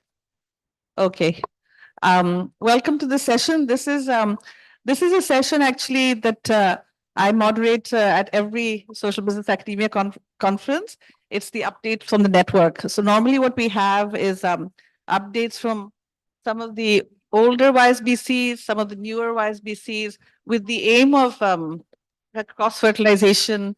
To learn from each other what we are doing from the in the network. But today, I think we have 3 YSBCs and we have 3 non-YSBCs. So this is, Professor Cam was talking about interface between, academics and practitioners. And we wanted to say that this is also needed because you can have when the courses began with microcredit and social business, they wanted to see social business examples to put into their courses. So the practitioner experience came. And then later on, when new social businesses started, they wanted to have academic partners to track, create a baseline and track their. So I think it's a mutually dependent relationship that the practitioners and the academics have to work together. So I think even in the academia conference, we always have some of the practitioners' experience. So we have 3 YSBCs and 3 non-YSBCs who will talk about their activities as to the activities to support social business movement broadly, but also academia work specifically. So maybe first of all, Professor Katsutaka Shiraishi, he is the director of the Yunus Social Business Research Center at Ryukoku University since 2019. This is one of the oldest universities in Japan. It started with the education for monks, I think, over 1,000 years ago. I remember that.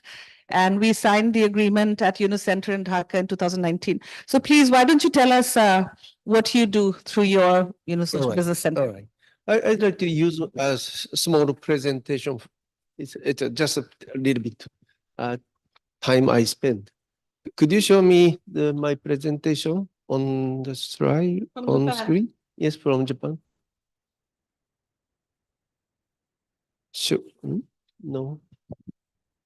Anyways, thank you very much. So I think university has enough power to combine academia and practitionerist. But usually university cannot do this. So our Yunus Center have some good example how we remove the university. And so I'd like to, this I passed in 2019. So yes. Okay, no, I'm sorry. That slide change, please. Okay, all right, all right.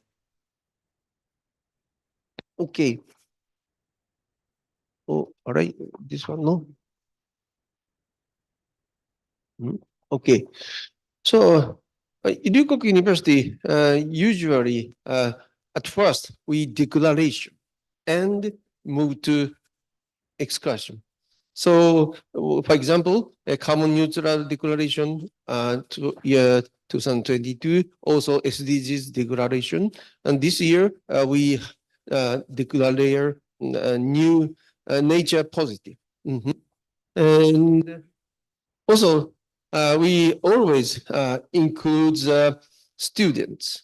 So we have some kind of ecosystem in Ryukok University established by UNESCO Center. Is a foster interest at the first stage and development program and business plan contest and support booths or co-working spaces. So we have some system in the university to, I'm sorry, change, I'm sorry, why, I don't know why. This way. Oh, yes, sorry. This is our ecosystem to encourage students. And this year is not, it's our educational program is extracurricular subject in 2020, but next year, maybe it's a regular subject. It's count the, yes, exactly. So we are now, UNESCO Center has been responsible for developing the curriculum. And the Ryukok University, our members, support us own social businesses.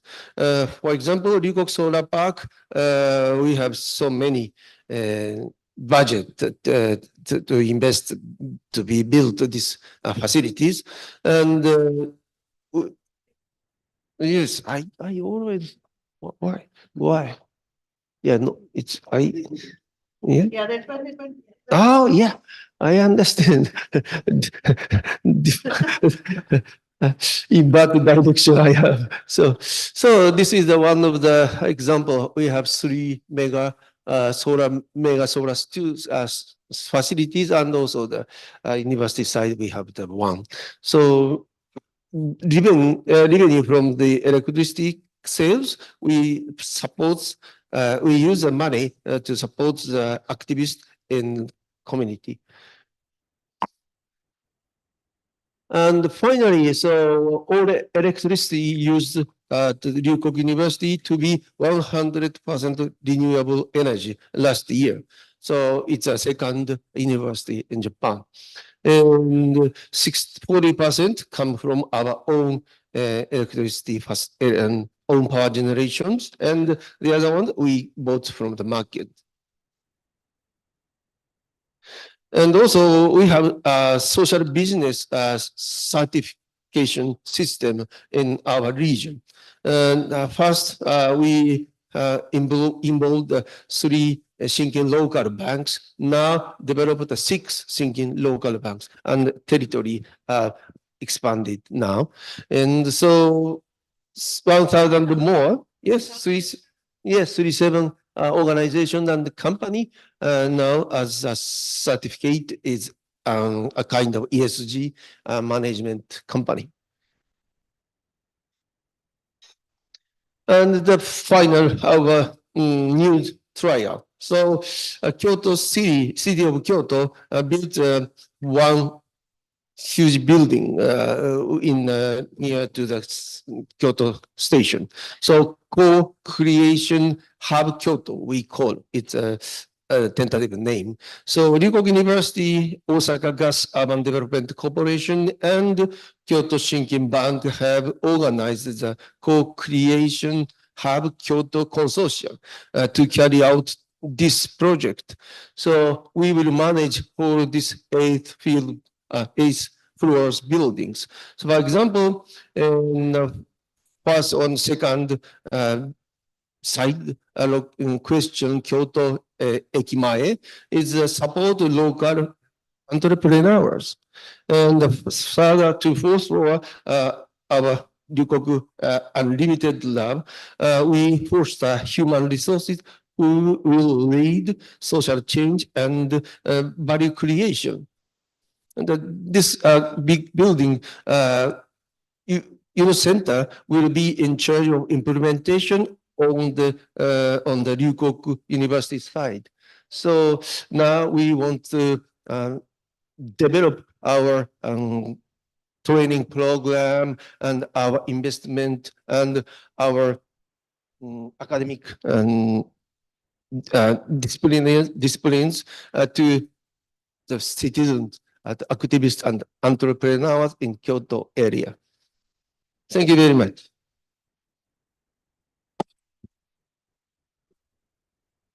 So interesting that you have something that was an activity which was extracurricular that has now come into the main curriculum, the social business. Yes. And I think there'd be people who would be interested, including from our team, to know what it is that's in your curriculum. We would love to, if that's something you would like to share. And secondly, this social business certification is also something that a lot of people look for, how to do that, what are the criteria you're looking at. Again, as an example of other YSBC looking and having an exchange on that. And also this co-creation hub, it looks like you have a lot of resources for the development of social business. So that's also exciting. Can you tell us where does your the financing for the activities come from? So the first question, curriculum mainly focus on young student and not elder persons. So maybe the first step is they have catch the active problem, active social issues. So usually students want to do something new, but they don't know what happened in the world, what happened in the locality. So we have to take them to the actual places, actual practice, to see actual practice and something like that. It's a first stage. And after that, we develop the curriculum for example, how we collect the money and how we develop the our business plan. So such a final destination is a business project contest, presentation contest. And some of the students can get the money, finance from the university. So this is a first question. The second question you mentioned is certification. Yes, certification. There's why we include the local thinking banks, because they have many local clients, customers in their area. So that some of the customers is mean the company or organization. Now you develop the ESG investment or the SDGs goal, something like that. But they cannot sometimes cannot notice how we reach that kind of goals. So our university and the thinking bank staffs have organization, and we collect the materials from this company, and we talk to each other. And so we described some of the future program, and we certificate them. And the last one, it's a huge buildings. So main money come from the city of Kyoto. Okay. But of course, our university have to have some part of the money. It's a running cost. So it's a challenge to the university. Thank you very much. So he started in 2019, and in this period developed quite a lot of activities, and was interesting to hear in Turin about the fact that you are financing entrepreneurs to start their own social businesses. So thank you very much. Thank you very much. We move on. I'll go to actually now to Bishwajit Ghosh. He is the global Partnerships Director, a Rotary Action Group for Community Economic Development in India. And he's been acting as a Yunus Center Fellow, actually, to see how relationships can be built with academic institutions in India, including YSBCs that are there, to really make Yunus the social business ideas in a kind of a big way and a much bigger stream than it is right now in India, and this idea of a global internship program. So go ahead, Vishwajit, how do you? Thank you. I'll probably stand so it's easier to see what's on the screen. What I wanted to cover in just 4-5 slides is what the opportunity is. Oh, there I can see. Okay, so we need to understand the landscape in every country. We have so many YSBCs across the world. We have about 107 YSBCs, and not everybody is working at an optimal level. So how do we take advantage of the opportunities provided and use social business as a tool, which is of much importance to the student community? So let's see what's happening in India. So I have been working for the last couple of years with Rotary, and I have organized 4 universities that I'll talk about, who is now planning to come together and look at how they position social business to their students. So if you move to the next slide. Yeah. So just a few statistics. If you look at the numbers, 1 million graduates come out of Indian universities every year. And in India, there is roughly about 20 odd universities which are YSBCs. And what has happened in the last couple of months is in India, it has become a mandate by the Central Universities Commission to have internships for 3rd and 4th years. Now, what it means is that technically 1 million Indian students may want to do internships, and it is a wide gamut. So they can do anything from studying NGO, from looking at entrepreneurs, to even learning about social business. Now, this is new, and this gives us a huge advantage because thankfully, Professor Yunus has created a concept which is very standardized.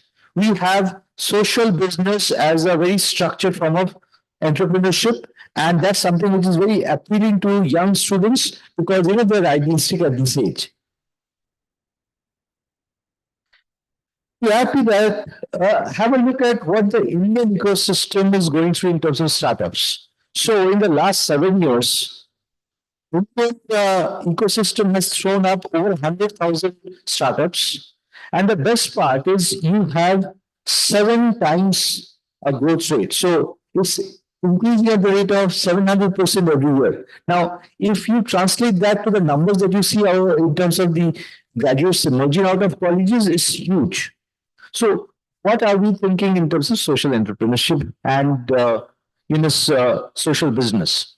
Now, I was talking to you about these 4 universities, which is covered more or less across India. So we're looking at universities in India. We're also looking at the Rotary Actor community. We have something like 30 clubs in Rotary called Rotary Actors. And it's a huge community of over, say, 20,000 students or, youngsters who are interested in social entrepreneurship, social business. Now, we're trying to do a pilot which covers these various universities and Rotary that covers north, east, south, west of India. Now, what we want to do is create a pilot which can really demonstrate the impact of social business and make it a very useful opportunity for students because they do an internship. And this is the pilot. This can become a role model for YSBCs globally. Because what I feel is when you have a structured program in universities, it's more easier to administer and deliver. Because today, what often happens is universities have many things and YSBC is just one of them.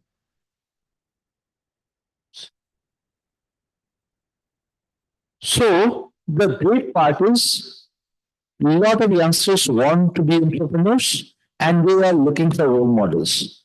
Just as Professor Yunus had created the impact through microcredit and the Grameen Bank, he created a role model which everybody wanted to replicate. And there is one more. Interestingly, the Nobel Udbhakta program, which is currently run by these 3 Grameen organizations, has completed 10 years, and that's a lot. And it has looked at the bottom of the pyramid. We're looking at mass entrepreneurship for people who may not be really educated. Just imagine if this is something that youngsters moving out of colleges are wanting to adopt. A program similar to Novel Udyogta can create wonders in terms of the economic boom of a country, encouraging entrepreneurship, and it leads to our maxim that we want to be job creators, not job seekers. So this is some numbers, and look at the amount of disbursement which has happened. India is, of course, a country which is having an appetite far many times this. So this is a question which I'll probably pose to everybody to think over. We have a plan, and we do think that this is the right opportunity, the right time to become the first mover advantage, because any opportunity gets filled up over time by various forces. We're all in this market. India is a very agile market, dynamic market. It doesn't wait. It will react and it will get things happening. Now, if you're able to position through our YSBC network and the CZO clubs and the Rotary community, there's so many opportunities that we have. We can really create a huge impact, get a lot of research done. I've been talking to Professor Dr. Fazana, and we are talking about how we measure impact, which she has already done for Novel Udyogta programs in Bangladesh. So there's a lot of players who can all contribute to this cause. I think it's a collective effort. So I think it's everybody contributing together. I was talking to Priya's wife, for example, in terms of how Al-Bukhari can help.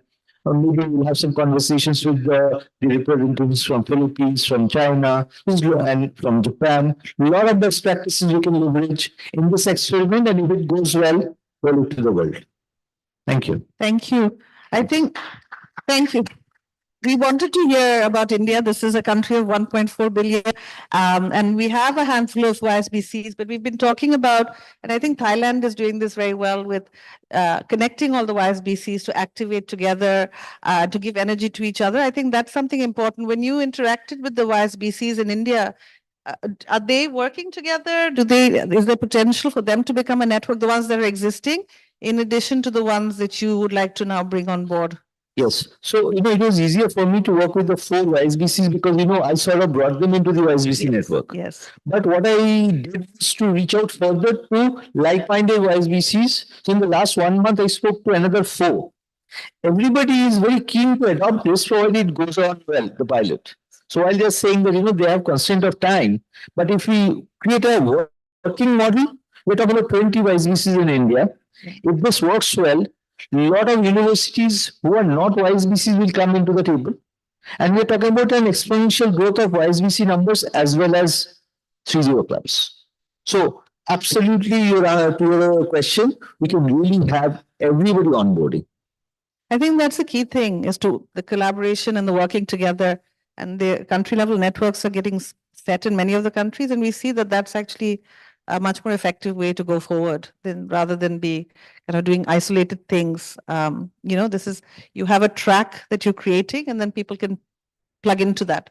So that's and I wish you luck.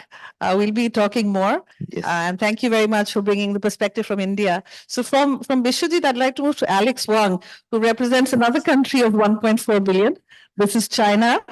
And Alex has been working both with academia and schools. I love this program that he had, where he used to bring students, high school students from schools all around China into a competition, a social business idea competition. They would come to Bangladesh, actually, and they're very young. There's teenagers with beautiful ideas about how to address problems in your own communities, in their particular communities across China. But he's also working at the apex level, we're bringing this at the UN. So we have a special high-level event now in the format of the UN, which Alex is also leading.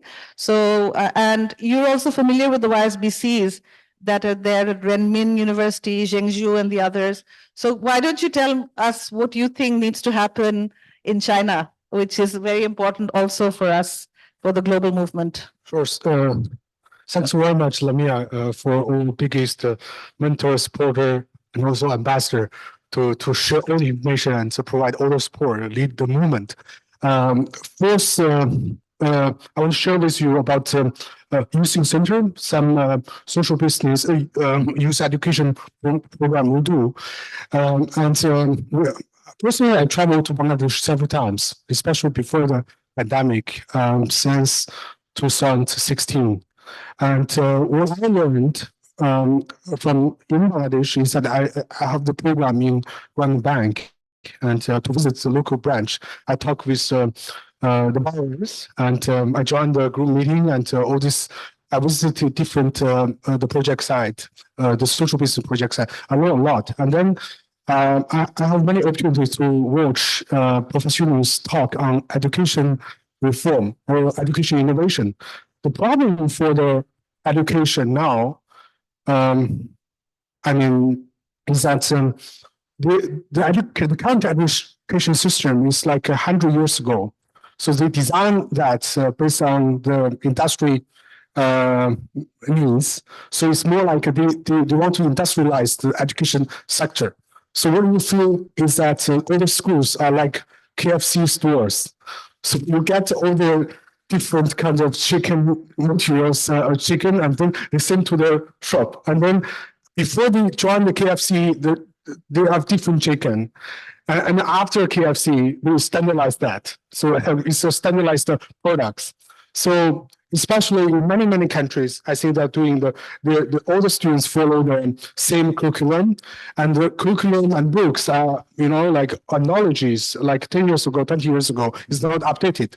You can feel it. You can feel it now because last year ChatGPT is AI, and it is not logical that the students, there are many teachers and are teaching using the old materials or knowledge to train the current students to fit the future. And now all the students, they can easily get all the knowledge from AI. I still sometimes join big universities courses. I have several really good professors there. And when I sit there in the classroom, I find the students when they finish they're trying to finish their homework and using the ChatGPT. Even in China, they have to use VPN, like try to block that. We found that okay, they have ChatGPT, and we sit there asking into ChatGPT and ask them to please improve that.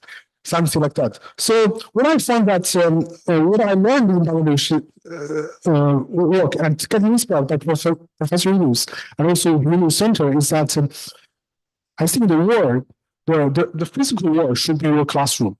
So you can learn from all these slides, from all this notebook, but also you should learn from the actual, the physical world. So bring the group from China that they go to the Bangladesh. So we have this kind of immersion program. So they spend a week in the rural areas in Bangladesh. They go to talk with borrowers, they join the group meeting, they interview different social business like Grameen Danone, Grameen Shakti, and, they learn all these ideas. And then after they talk with all these people, and we explain the professional 7 principles of social business to them, and also all these good examples. They feel really impressed. So they actually, it's not you're watching a TV, it's watching a video, but it's more like you're talking the people who are making the real impact happen on the ground. So, and when you talk that, so you can also be them. You can also, you can design your program, any social problem you see, and please design that. So it's like we call it action learning, or learning by doing. So it's not we explain all these things. Okay, if you want to design, you need to start a business plan, a social business plan, and then we need to make some really good-looking slides, right? So to explain to them. So use this one-way care program. So they talk with all the people working on the ground. They talk with all the stakeholders. And then daytime they visit, they do field visits. At night, they have group, they need to discuss. And then to come out the idea. In the end of the program, everyone should come out a social business plan with an idea. And then we have a pitching session. So they try to explain. So during this process, actually they're having this kind of action learning model to learn what is a business, what is a social business, how this business logic work, and they get challenged. They get deep feelings, and someone really want to carry on all these ideas afterwards. I think this is an immersion program. I think we can use this kind of model to more places, for example, business training, but I think that social business and all these sustainable goals are more attractive to students. They want to make the impact. So this is somehow we learn, we get inspired in Bangladesh, and we want to replicate this kind of model. We work in Philippines, we work in Thailand, we are bringing the students so we can choose. There are 3 options. So we're trying to restart it after pandemic, and so people, they can read the book, watch the new documentary about Professor Wu's work. But I think they will get more impressed if they go to the new place, talk with the people. This is the first education program, innovation program we run. I like it so much. It's much better than others. We bring the students to join some global conference. The second program we are working on is that Professor Yunus was appointed by Secretary General as SDG advocate with other 16 famous global figures like Macy, like Jack Ma, like all these famous people, and they are trying to advocate sustainable goals. And in 2016, Professor Yunus addressed the UN General Assembly, saying that the most adaptive way to achieve sustainable goals are 3. Like number 1 is apply the methodology of social business. Number 2, make best use of the fast-changing technology in a right direction. Number 3, unleash the potential of young people. So we follow up this idea to form a global committee on social business for sustainable goals, working with your agencies, the different governments, and different global organizations. And one of the flagship events is every year during the UN General Assembly, we work with the governments to organize a high-level event on social business with the governments in UN headquarters. So we get to invite all these people. We share about updates on social business. We showcase the best practice on the ground. And definitely this year we'll start to plan. So every year we start quite a long time to talk to negotiate with different embassies and missions of the governments to UN. So we are trying to engage everyone. So far, like in the past 7 or 8 years, we already in partnership with the government of France, Luxembourg, Nigeria, Timor-Leste, Cabo Verde, and there are more Mexico. There are more and more countries. I think we come out ideas that maybe this year we can work with business more. Is that we can bring the universities, like the professors, the presidents, deans to come together, because normally the UN General Assembly is really like high attention global event, but all the politicians, the government officials talk there. But we need the people who are doing the work on the ground, or we need some more academic engagement on that. And then we show the best solutions there. So I think this is something we can say. And also, definitely, we are also working with several YSPCs and partners. We also have good connection with the Ministry of Foreign Affairs or their governments, their top leadership.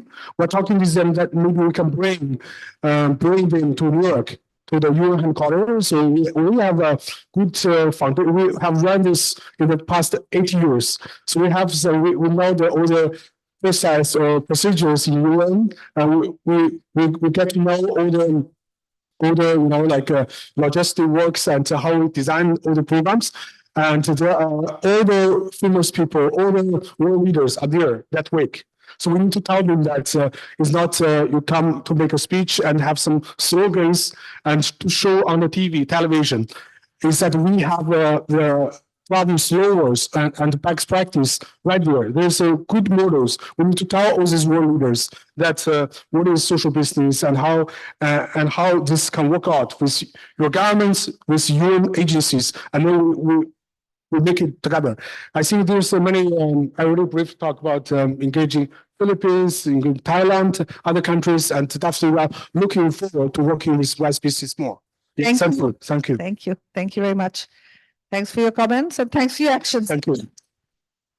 Next, I want to invite Dr. Thanawan Caraway, Assistant Professor and Senior Program Specialist at the Unicenter AIT.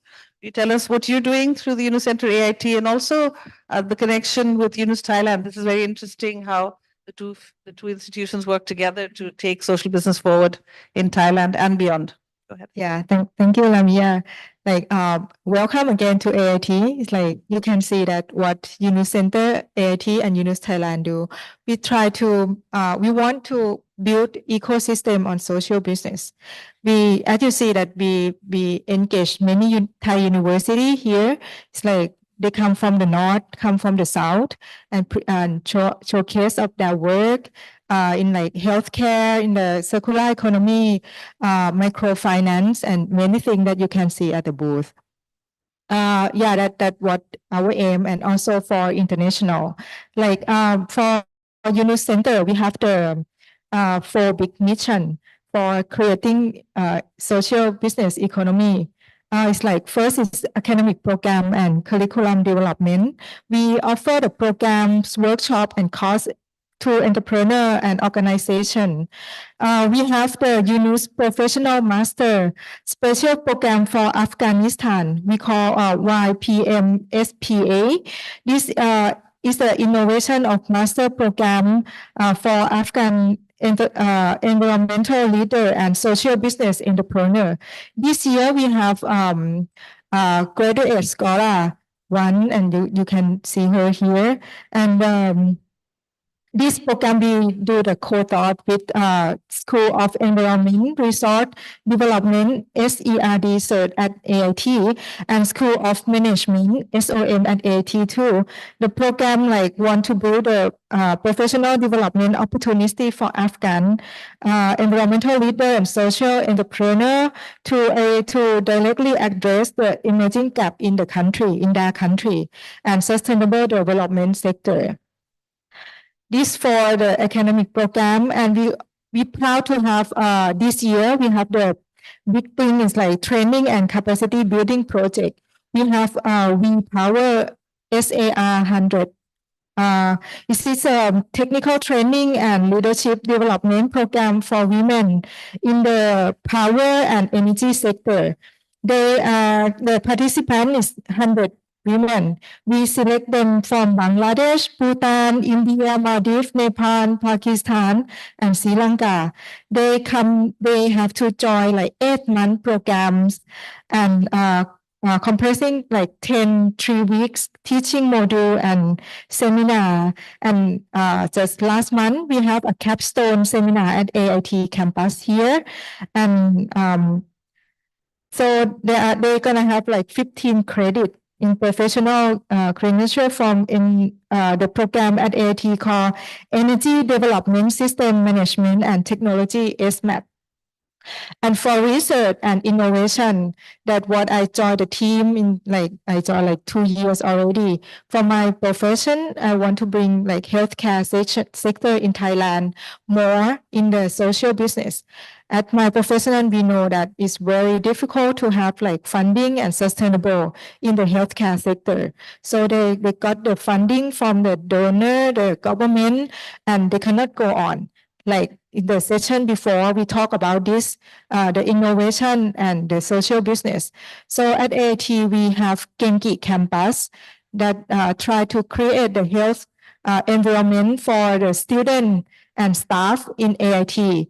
This program is a twice check up twice a year, and this program provide a health map, and this data gonna go to the university. So the university can have a plan for development of food and healthcare and exercise facility for them.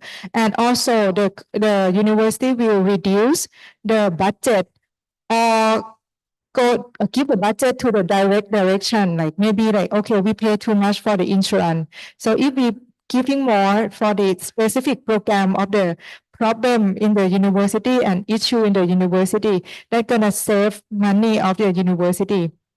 Also, we expand this idea to the rural areas in Chiang Mai. So in Chiang Mai, it's kind of like people lack the access to the healthcare.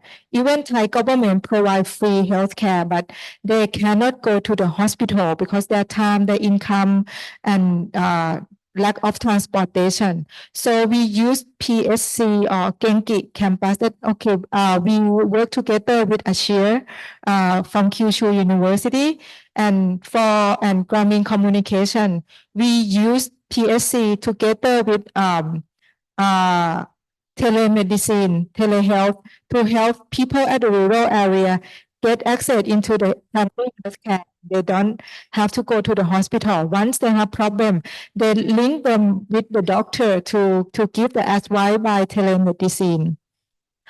Also, we link with many people in international people, students from many universities around the world. They want to learn about social business in Thailand. This year, we have two confirmed programs already, one from Montreal, Canada, and the other one from Japan.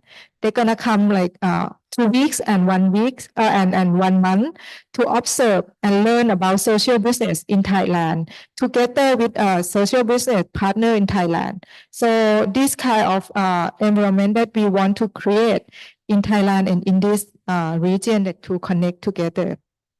And also very interesting work from Yunus Thailand that Kalam maybe he give me to talk about this. We have the program that we do for almost 3 years. We call seaweed social business. So in the south of Thailand, we have like special and unique seaweed. I think we have this kind of seaweed in Malaysia too. So, but the problem of this seaweed is like because of the climate change. So the water in the ocean is too hot. So the time to grow seaweed in the open water system in the ocean is less and less. So we have lowest production of seaweed. So with Yunus Thailand project, they try to create the cross system, bring the system to culture seaweed, not in the ocean, but bring up to the house of entrepreneur, and they can grow seaweed anytime, all year, and we try to help them to sell seaweed, to produce the product from seaweed. And now we have like 50 social entrepreneur at the south of Thailand in Satun province. Of them are women. And this project is going on, and like we hope that we're gonna use technology and to make it more than 50 entrepreneur and more in many provinces in Thailand. Yeah. Thank you. Thank you very much. So we were talking about how the Yunus Center AIT and the Yunus Thailand is this academia reinforcing practitioner reinforcing back to academia. So many examples of that. Next, I would like to request Dr. Riazul Islam. He's editor-in-chief, Al-Bukhari Journal of Social Business, and also lecturer at Al-Bukhari International University. The development of the Journal of Social Business is a very important milestone for the entire network and for the conference. Why don't you tell us a little bit about your role at Al-Bukhari, and then more specifically about the journal? All right. Honorable Professor Yunus, respected Lamia Murshid, distinguished panelist, and lovely audience. Thank you very much for giving me a chance to talk. Al-Bukhari Social Business Journal, it is dedicatedly publishing social business related paper. And in that case, we already chosen the scope. Those scopes are social business and social enterprise, social venture capital and social equity, conventional and Islamic microfinance, Islamic social fund, poverty and inequalities, marginalization and vulnerability, multidimensional child poverty, rural development, community development agents, SDGs and social enterprise-led development, social innovation and technology, impact measurement and management, impact investment and leadership, energy poverty, and other related areas. Yeah, and we have also several kind of research grants. Those research grants we offer mainly for impactful research. Precisely the word is impactful. It should be impactful. And we have one need assessment studies. We don't want to wait until the phenomena. Based on symptoms, we try to dig out the social problem. In our state, Kedah Darul, there are two districts, relatively poverty-ridden, Baling and Sikh. Yeah, we call these two districts as our research lab. So we do many activities over there. Yeah. So our students, 30 clubs, they also do some sort of research and some research-based activities. For instance, we teach entrepreneurship, lay people. We teach them branding. Yeah. We call it knowledge transfer grant. Knowledge transfer grant. We teach them how to do better cultivation. Yeah. This kind of, and telemarketing, digitalization of micro entrepreneur or enterprise. So these are the things we do. Yeah? And then we have also fundamental research. All those must be social business related. Recently, we have undertaken one huge research project. It is multidimensional child poverty for university and one industry partner. Industry partner is UNICEF. So we are aiming to develop multi-dimensional child poverty line index based on the Oxford Child Poverty Line Index. We need to modify it because of the different geography. Yeah. And previously we worked on digitalization of micro enterprises because micro entrepreneur, they couldn't expand their market and they don't have that opportunity. But now we are living in a digital era. Here everybody has life. They just need to use it. And we should create a platform. Yeah. So we are working on it keenly. We have research matching grant. We always offer like-minded partners. It should be social business related research. And the same proposal, it should be impactful. That is what we do.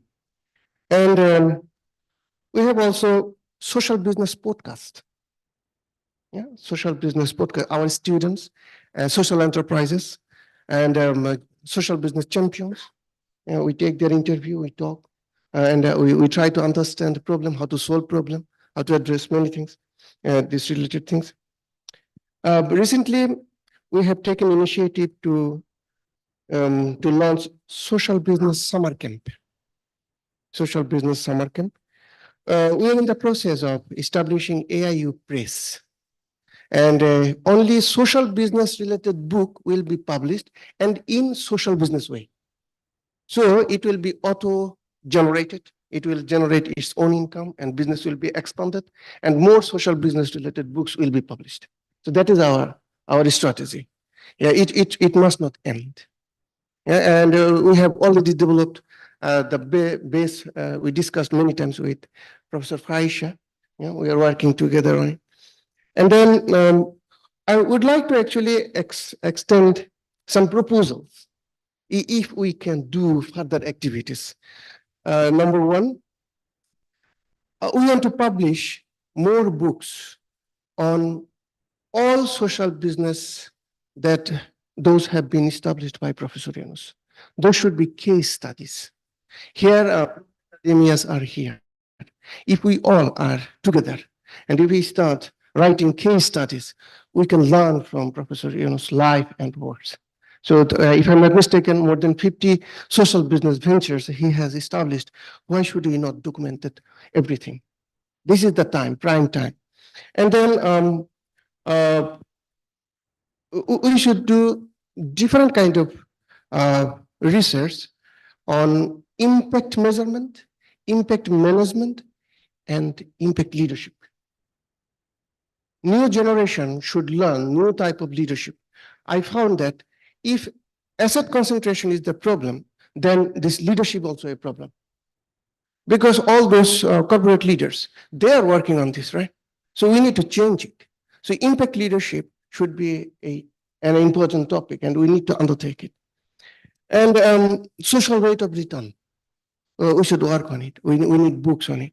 We are social business master program, but we don't have textbook. I propose Professor Yo's 3 books could be converted, adapted textbook. Basically, building social business, the new kind of capitalism, this one can be transformed into a textbook summarily, and it will meet our immediate needs. If everybody agrees, we can work on this together and with a new book. Then another thing, we need social business policy research, because there is no established policy in many countries. Even in Malaysia, we cannot register a social business venture. It should be social enterprise. So social business policy research is very vital. Then I'd like to propose to document Professor Yunus' life, the biography of Professor Yunus. It should be written. This is the time. His life and work. Yeah? And then his thoughts, ideas, and global outlook. That should be a research project. We need to learn from him. What is he thinking? What he has done, it is done. But what he is thinking for us, that should be captured. It is knowledge capturing. So we need to spend more and more time. We need to interview him. We need to learn from him. He would be our teacher, and we will capture his knowledge for the next generation. And that can save the next generation, young generation. It's very vital, I believe. And if 107 universities, they launch Yunus Fellowship, 1 research fellow in every university. And if they do research on Yunus social business, this social business concept will get perpetuity. It will never die. And it will only bring benefit to the world. And yes, this all that I want to propose. Thank you so much for listening. Thank you very much.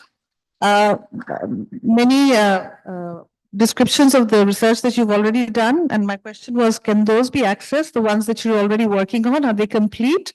Are they accessible to others in the network? You know, the ones that you described already? And then, of course, many proposals that we will discuss as a group in the next meetings and so on.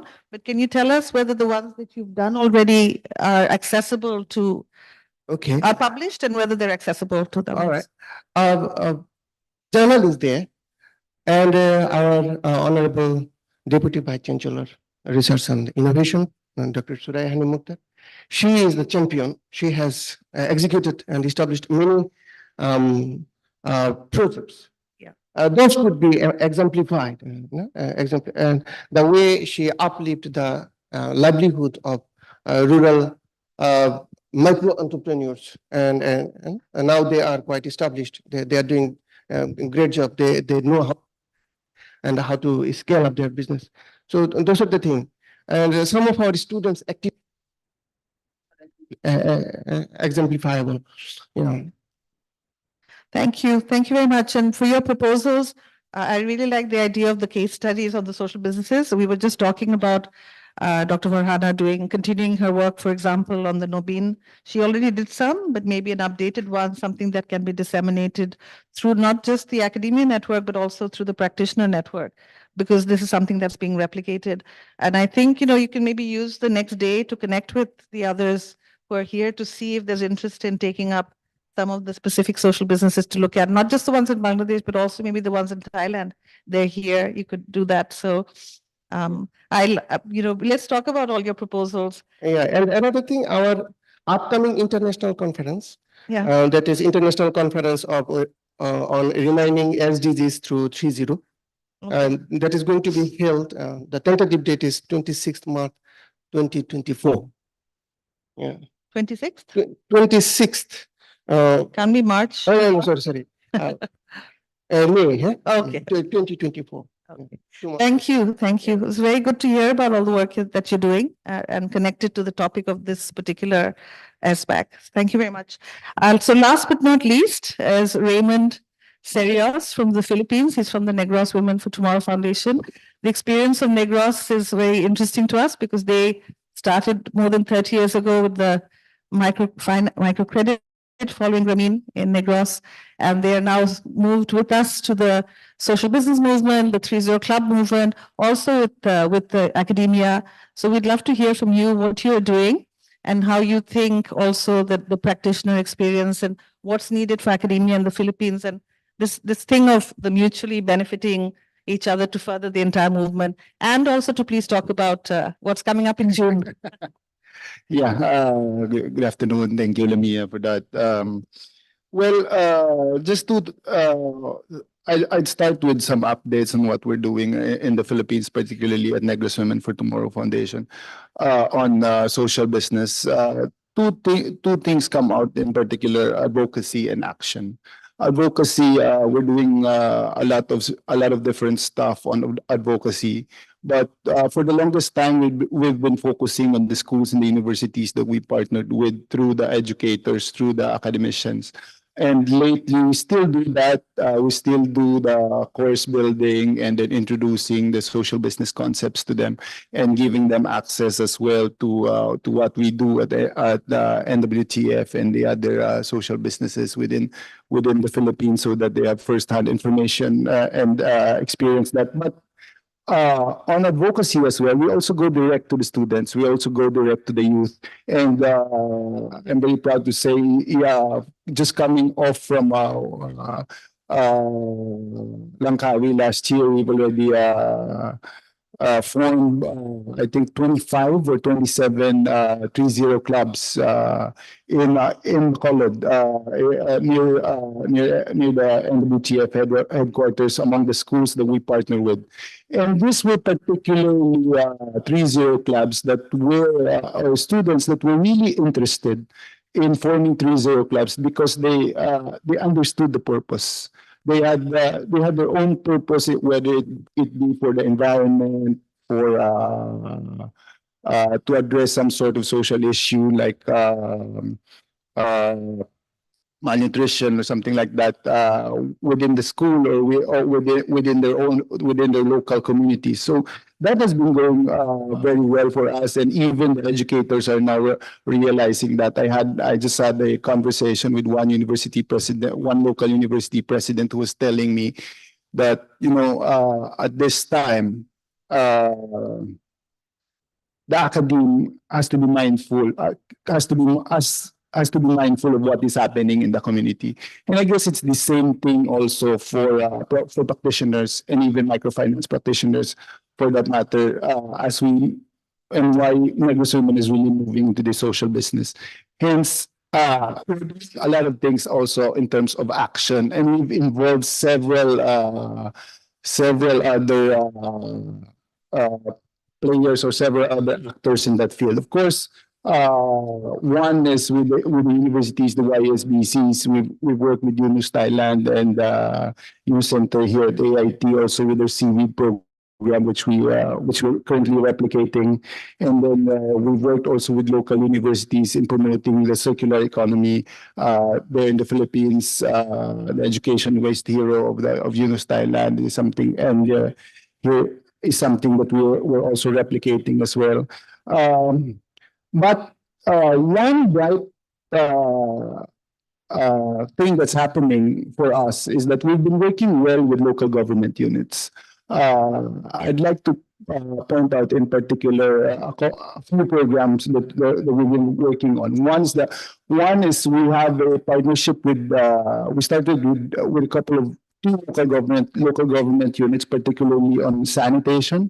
So we've done a blended finance program, still through using the power of microcredit and microfinance, but this time with blended with a grant portion for people who do not have access, who are also poor but do not necessarily have access at that time to microcredit.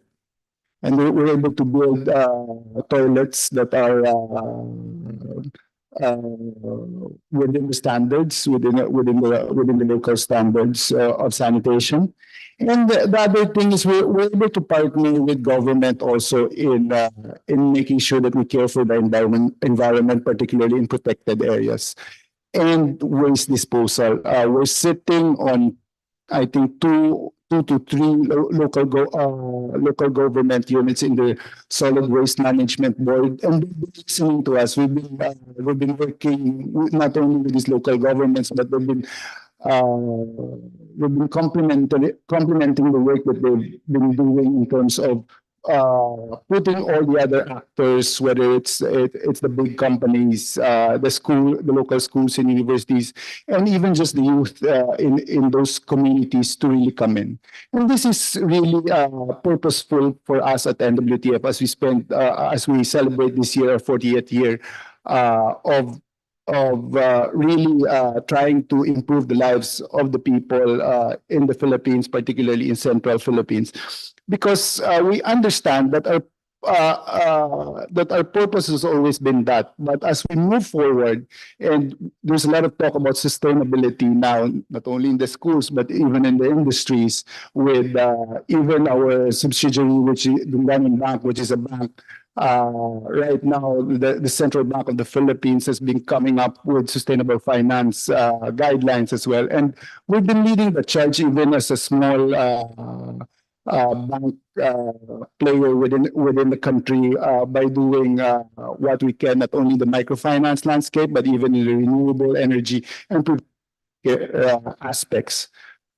Moving into making sure that sustainability doesn't stay just with the organization, nor with the microfinance clients, but more importantly, what we do actually trickles down to the communities where we already are. We cannot claim to be benefiting country, but at least the communities where we've been there for some time, for a couple of years already. And I think that is where learning from the lessons or learning from the best practice of microcredit that Professor Yunus started, we all learned this is all a result of action research. This is all a result of learning, actually doing it, learning from our mistakes, learning from what we do, and actually do it.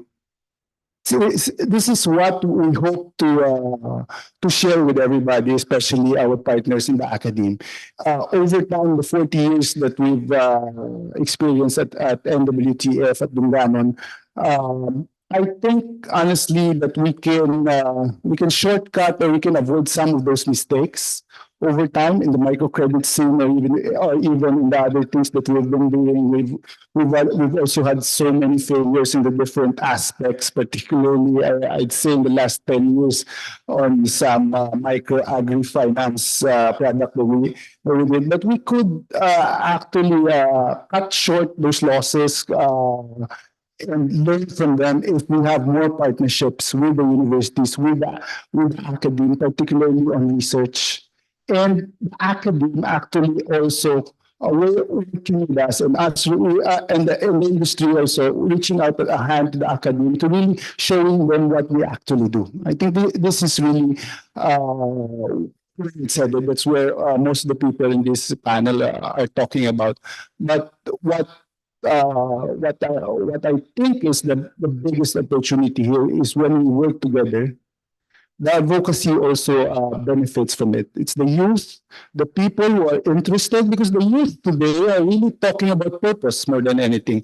You cannot even be talking to them about the process or policies without making them understand what the purpose of something is. We've seen that with our kids. We've seen that with the youth that we work with. So I think that really is a brilliant opportunity. And segue to the June event, that is also a large part of what we want to see in the June event, and that is the Social Business Day 2024. I'm inviting all of you to join us because we want to create a new civilization, as Professor Yunus has been saying. We need to define them, and we need to involve the youth in this process. And this is what we aim to do with Social Business Day 2024 on June 27, 28, and 29 with the Academia and the 30 Club Convention, all in Manila. We will be coming up with more details on that in the websites and the email groups. But I hope you can all come to Manila, not just to listen in, but really share, because this is, as we've all been saying, Professor Yunus particularly, the social business day is the gathering, it's the reunion for everybody, it's the celebration, but it's also a time to bring in new people to the movement. So I hope we can all bring in even just one person for each of us to listen in and be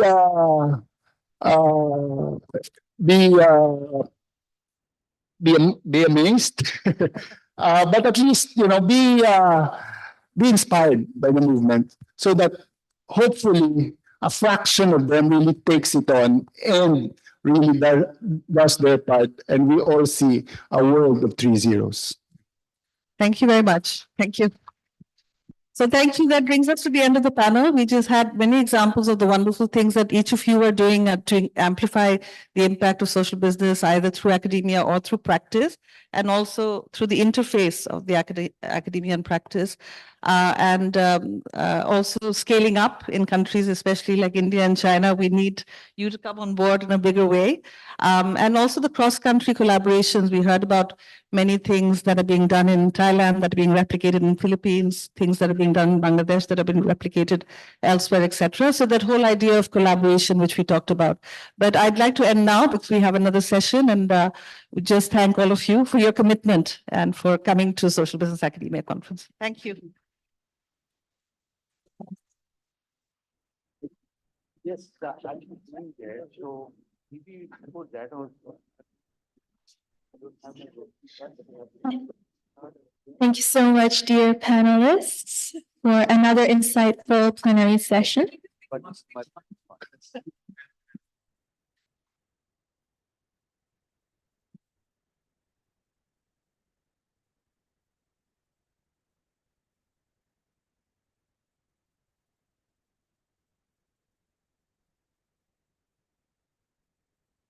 Thank you. Thank you. Oh, okay.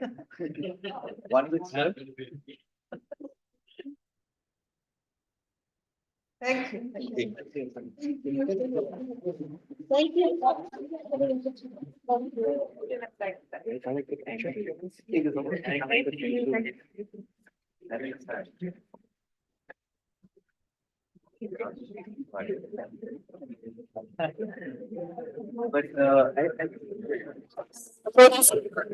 As we transition towards the conclusion of our first day, it is my honor to invite two distinguished individuals to share their closing remarks. First, we would like to invite our Honorable Professor Muhammad Yunus up on stage to share his closing remarks.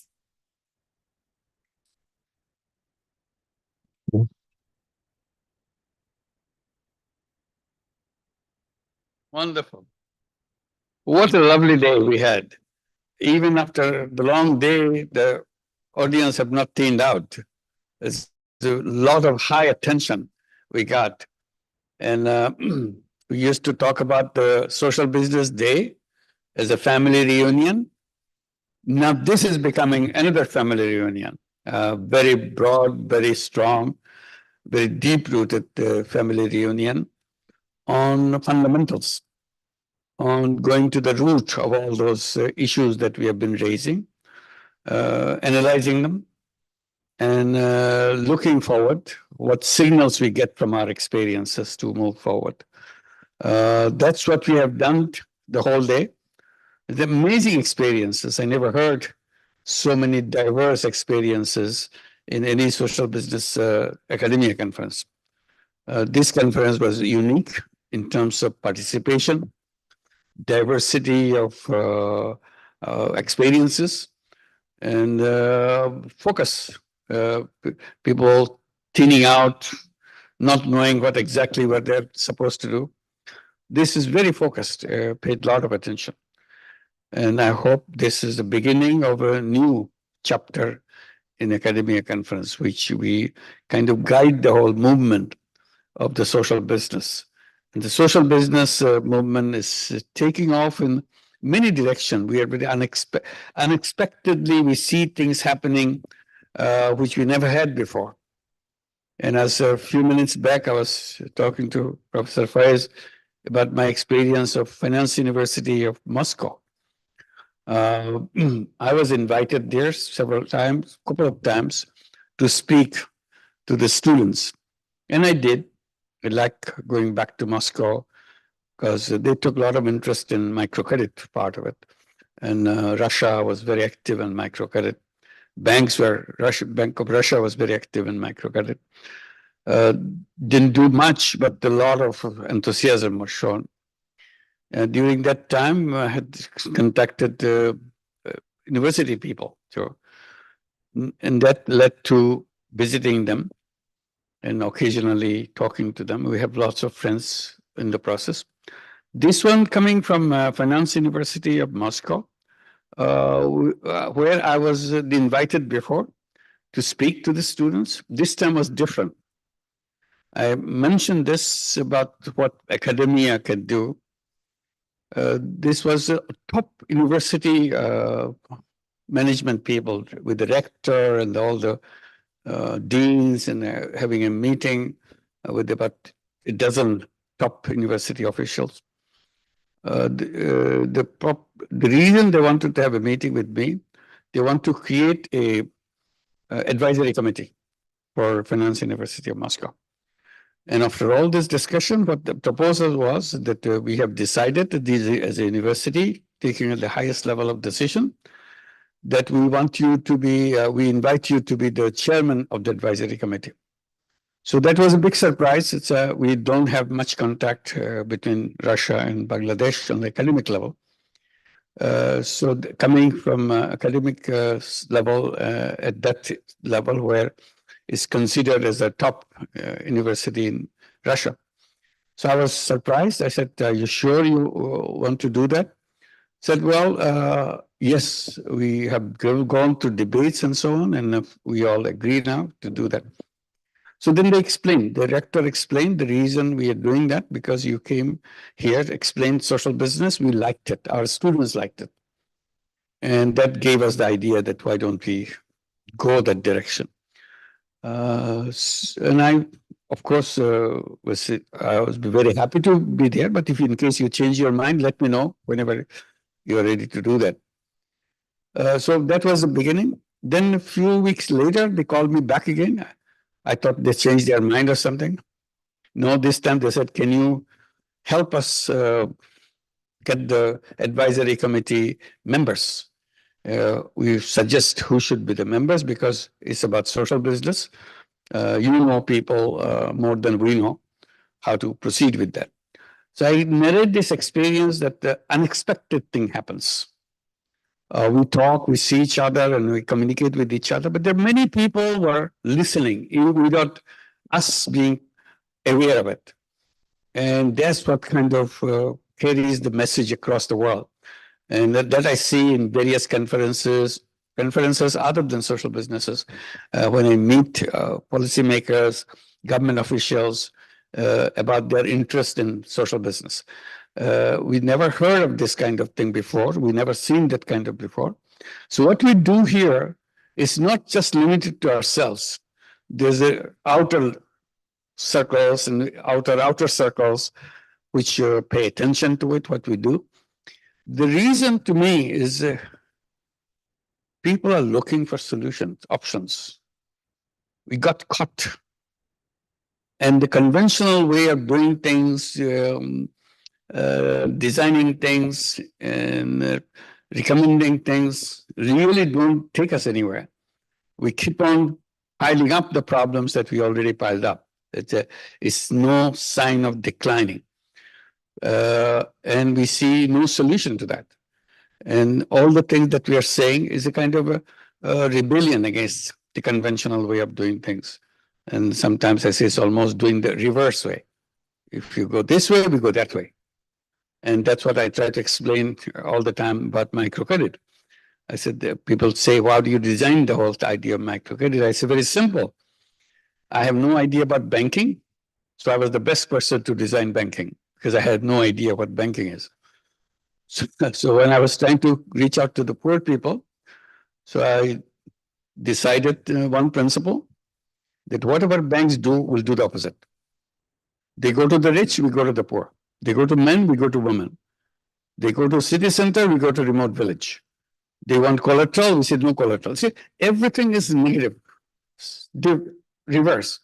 Sometimes we discover things by doing reverse. And what social business is, again, a reversal. We are so greedy to make money. We say, forget about greed. We gave up on the greed.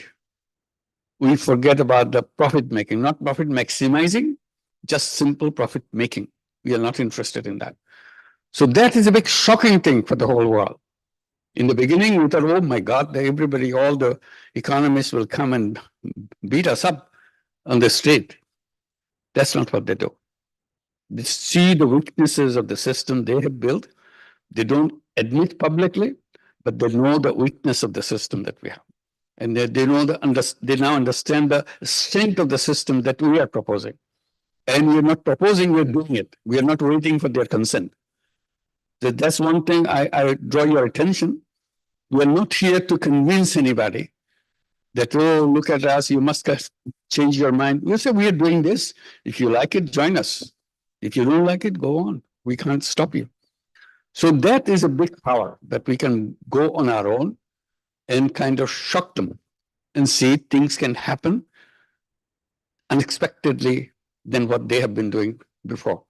So that's where we are in getting together like this is an exciting experience to share things and get kind of rejuvenated, as we used to say about charging our battery, go back to doing things with enthusiasm. And we remind ourselves a very important point in our directions, in our future work, do it with joy. We not only do it, we have fun doing it. If fun part is missing, we have to wonder, maybe we had kind of derailed. Whatever we do must enjoy and get excited about doing things. That's what keeps us afloat. That's what draws attention of everybody else. How come they don't make money, but they're excited? They're happy. So that part is the one that we have to understand ourselves. Why does it make us happy? Super happy. That's what we are super happy. We are not only happy, we're super happy. That will be the envy of the other side, because they thought making money is the happiness. We are saying this not making money is the super happiness. We have to find out. And the more we see that super happiness grabs us, the more we know we're on the right path and make it happen. That's what we have to transmit to the young generation. And you don't have to work very hard to the young generation. Just give them a chance. They get super happy. They are more interested in changing the world and then rather than make money and get rich. Make money, get rich comes to them because of the traditional way of communicating to them. The moment you raise the question, you can change the world, they rather change the world than be rich and have all the elements that you goes with the richness of being wealthy and so on. So that's not what makes life exciting. And once we can do that, I think many ideas, many solutions will just pour in. So it's just a question of opening the door. What we have done here today, the intensive discussion we have, we open minds and open doors for our future, what we want to do with ourselves and how to do that. And it really, throughout the day, I notice how much intensity it has brought to us. So it's not dying down. You say, okay, if you're not making money, you don't survive. We're not only surviving, we're thriving, making things happen unexpectedly from each corner. And that excites us tremendously. So thank you, Faiz Shah, for organizing this. It's a wonderful way to meet each other. Even for one day, you can do so much. That's what you have demonstrated today. And thank you, Lamia, for organizing it, putting out everybody together from so many directions, so many countries. You said 20 countries already here. Yeah, yep, all together. So that's an amazing result that we have done quickly. It's a very quick job deciding on that. First, Shah has just jumped into it, and we said, okay, it's on his shoulder, so we don't have to worry about it. And we didn't worry about it. All we did keep inviting everybody since he's feeding us. So with a big feast, we just joined the feast here and have enjoyed it so much. And I think during the whole day, we have proven that very motto, do it with joy. We have lots of joy being together, and we continue with this joy until we meet next time, wherever we are invited. I think we are invited someplace here, China. We're invited in China to hold the next one. We'll see how this thing comes up. It was a last minute thing. If it's a last minute thing, we'll be ready to go to meet each other, meet our friends, and also share the experiences that we have together, that we have. And lots of other dimensions are being added. That's another excitement for our movement. Sports was never in our thought, never. But who knew that an entire world all over sports at our disposal now? They are ready to do anything that we want them to do. This is unimaginable. These are sports people who are chasing us to help them to design social business for their events.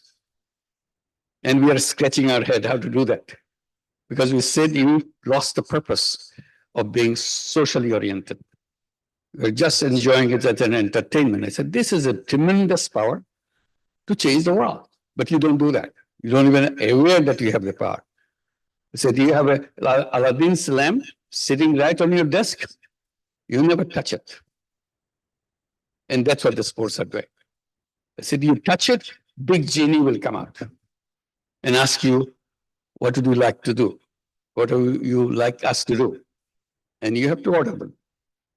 And that's what they're waiting for. So they're taking it seriously. So we have to work extra hard now. What do we tell them? Those who are excited about doing things, happening things. I thought Paris Olympic will be one in a blue moon will happen like that. Some very, very excited people want to do it the social business way. But we didn't realize that it will have a chain effect. Now, even before the Olympic, Paris Olympic has taken place, nobody knows what this is going to happen. We know we are talking about social business Olympic because we're involved in the process. Other people don't know there's Olympic coming up in July in Paris. That's all they know. But it will be a different kind of Olympic. Entire sports top brass knows that. It's different than anything that happened before. Now we are being invited, eagerly awaited to have us with them to design Milan Cortina Winter Olympic. We didn't think about Winter Olympic. We're simply talking about the Summer Olympic. These are different Olympics. Then we have to come up with the design for the Winter Olympic. And then we are invited to Football Federation, FIFA. We are the best distinguished guest in all FIFA events. I never kicked a ball in my life. I'm the distinguished guest of FIFA. Everywhere they have a conference, convention of sports people, either football or any other game. I'm the main speaker for them. See, unexpected thing. I never thought they were any concern about social business of any type. These are all sports people. You know the FIFA, you know all the sports, all the clubs and so on. You don't talk social business with them because they're not concerned. They are very concerned. I'm their distinguished guest everywhere they go. I get invitation after invitation from sports people. They gave me in Tokyo Olympic laurel. That's the highest award for the entire Olympic world. I don't deserve it. As I said, I'm not connected with the sports world. Now I have to go in the opening ceremony of the Olympic, receive this award. Since I cannot go physically to Tokyo because this is a COVID time, the whole team came to Bangladesh to make me speech as if I'm speaking in the Olympic opening. So they played this whole thing in the Olympic opening, although I was not present in Tokyo. So that's the kind of importance they give. So the reason I'm saying this, we thought we were just kind of under the radar workers. No, we are very visible.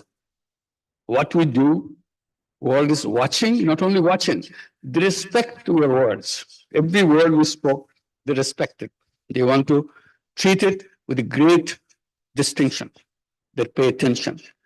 I'm received by sports ministers in various countries. See, I'm not a player, I'm not a club person, but I'm the one sports minister is very eager to meet and get my advice, what to be done. So I only represent you. I'm not a person, but collectively what you do, that's what they are concerned about. That's what they're looking for, because they're reading about it, they're thinking about it, hearing about it. And this is the thing to do. So we have a lot of work to do so that we can provide the leadership they're asking for. The world is asking for your leadership. We are not just running after people to get a little attention. That's not what we are right now. They are waiting for our attention, not we seeking their attention. This position is reversed. So we must know how to go along with that, maintain that position. We have to be concrete what we do, make it very clear what we do. We make sure that people don't get disappointed after putting so much trust in us and hoping that we have some solution for the trouble that they have created and the trouble they have gone through. So we are the solution provider, a truly solution provider to create a new world. When we talk about 3.0 world, people think we are joking about it. We're not joking about it. We're damn serious. This is what needs to be done, otherwise we don't survive. And we have to get it done. So that's what all this discussion about. When we talk about it, it looks like simple things because we are involved with it. But it is something very, very important thing. Your steps that you have taken, very important steps for the whole world. It's more important than any other conferences, global conferences you see. This conference is more important. The conferences where all the big leaders of the world make their speeches and so on. So that's a kind of positions we are holding right now. And we must make sure we don't disappoint the world. We believe in it and we want to make sure it delivers. And that's where we are. And thank you for being with us together. We stay together and make sure ideas keep coming. Don't give up on that. It's an idea, nothing else. It's not about money, not about making profit or anything. Ideas after ideas. And world, particularly young people and academia, has no shortage of ideas. All we have to do, pick the right ideas so that it really goes and does the work as good, as efficient as we look forward to. And thank you again for organizing this beautiful day for us, making this happen. And we carry this experience back home, wherever we are from, and communicate with our colleagues, with our students, with our whoever we work with, and see how to take to the next step. Until we meet next time, we have a lot of work to do. And thank you very much for this. Thank you.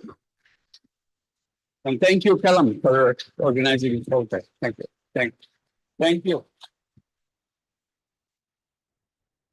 Thank you so much, Professor Yunus. Now we would like to invite Professor Faisha up on stage for his closing remarks.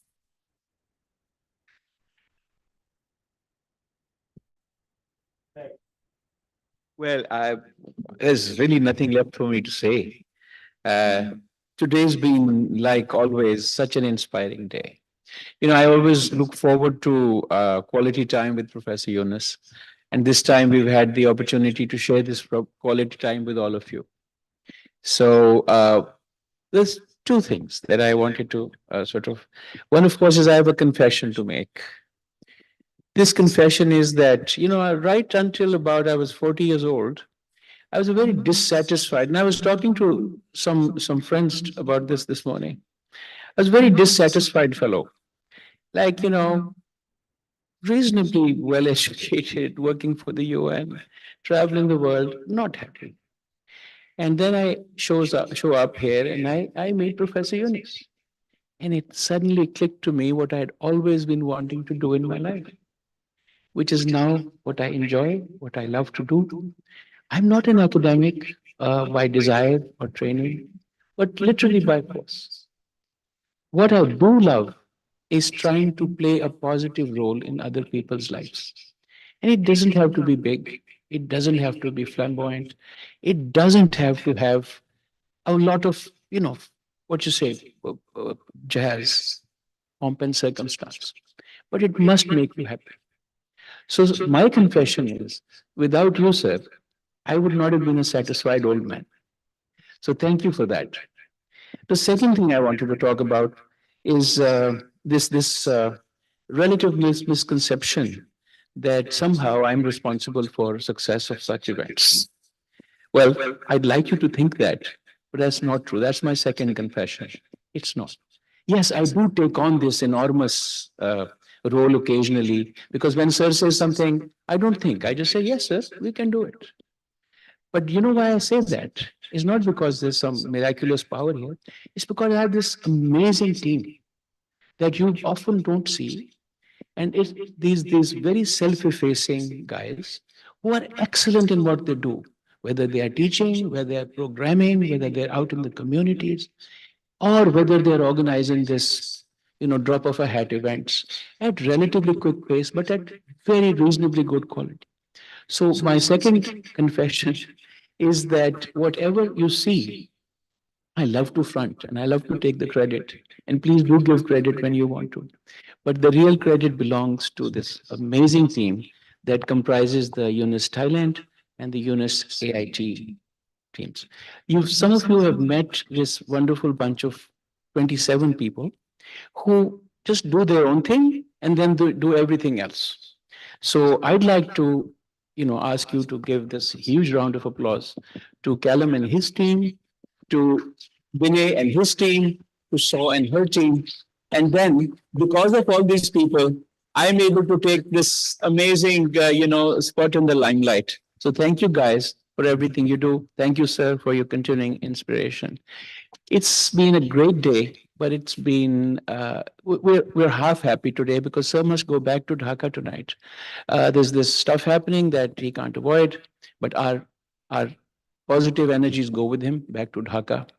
I know there will be pressures, but I also know that sir knows that all of us are with you, sir, in what, as Cam said, in whatever we can do, whatever little we can do, whatever more we can do. So thank you for making this time for us. I know you've made this time for us. You could have been in Dhaka, but it has made a difference to us. And I hope it has made a small difference to your day. And for tomorrow, we'll be wishing Professor Yunus to be, strong in Dhaka, but we'll continue. That is the second message, the last message. This show must go on.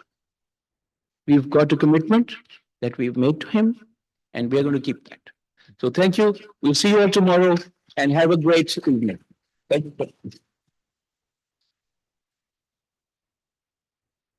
Thank you so much, Professor Faisha and Professor Yunus, once again for your inspiring words. Before we conclude, we would like to take this moment to once again express our utmost appreciation to Professor Yunus for gracing us with his presence today.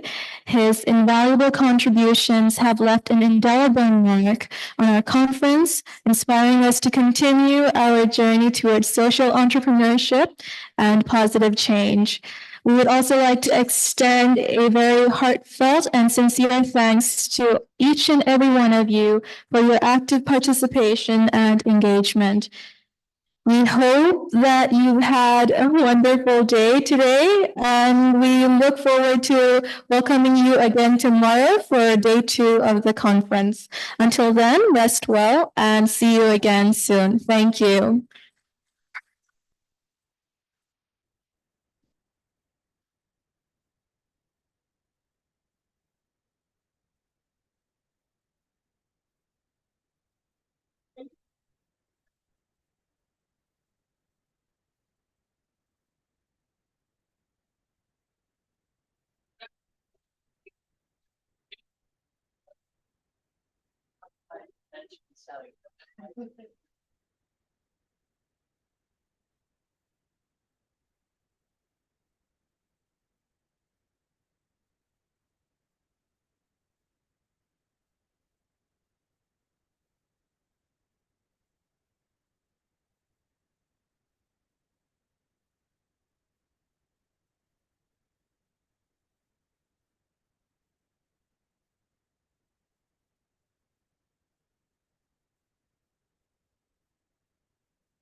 Excuse me, sir. Is the last photo with Professor Yunusค่ะ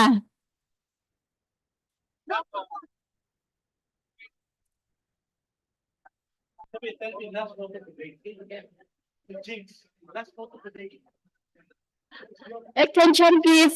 Last photo today ค่ะ Yes, please.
Oh,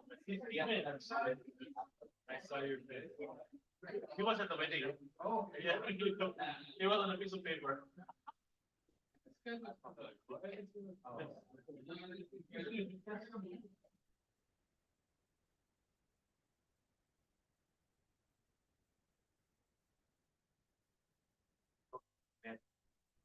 Then yes,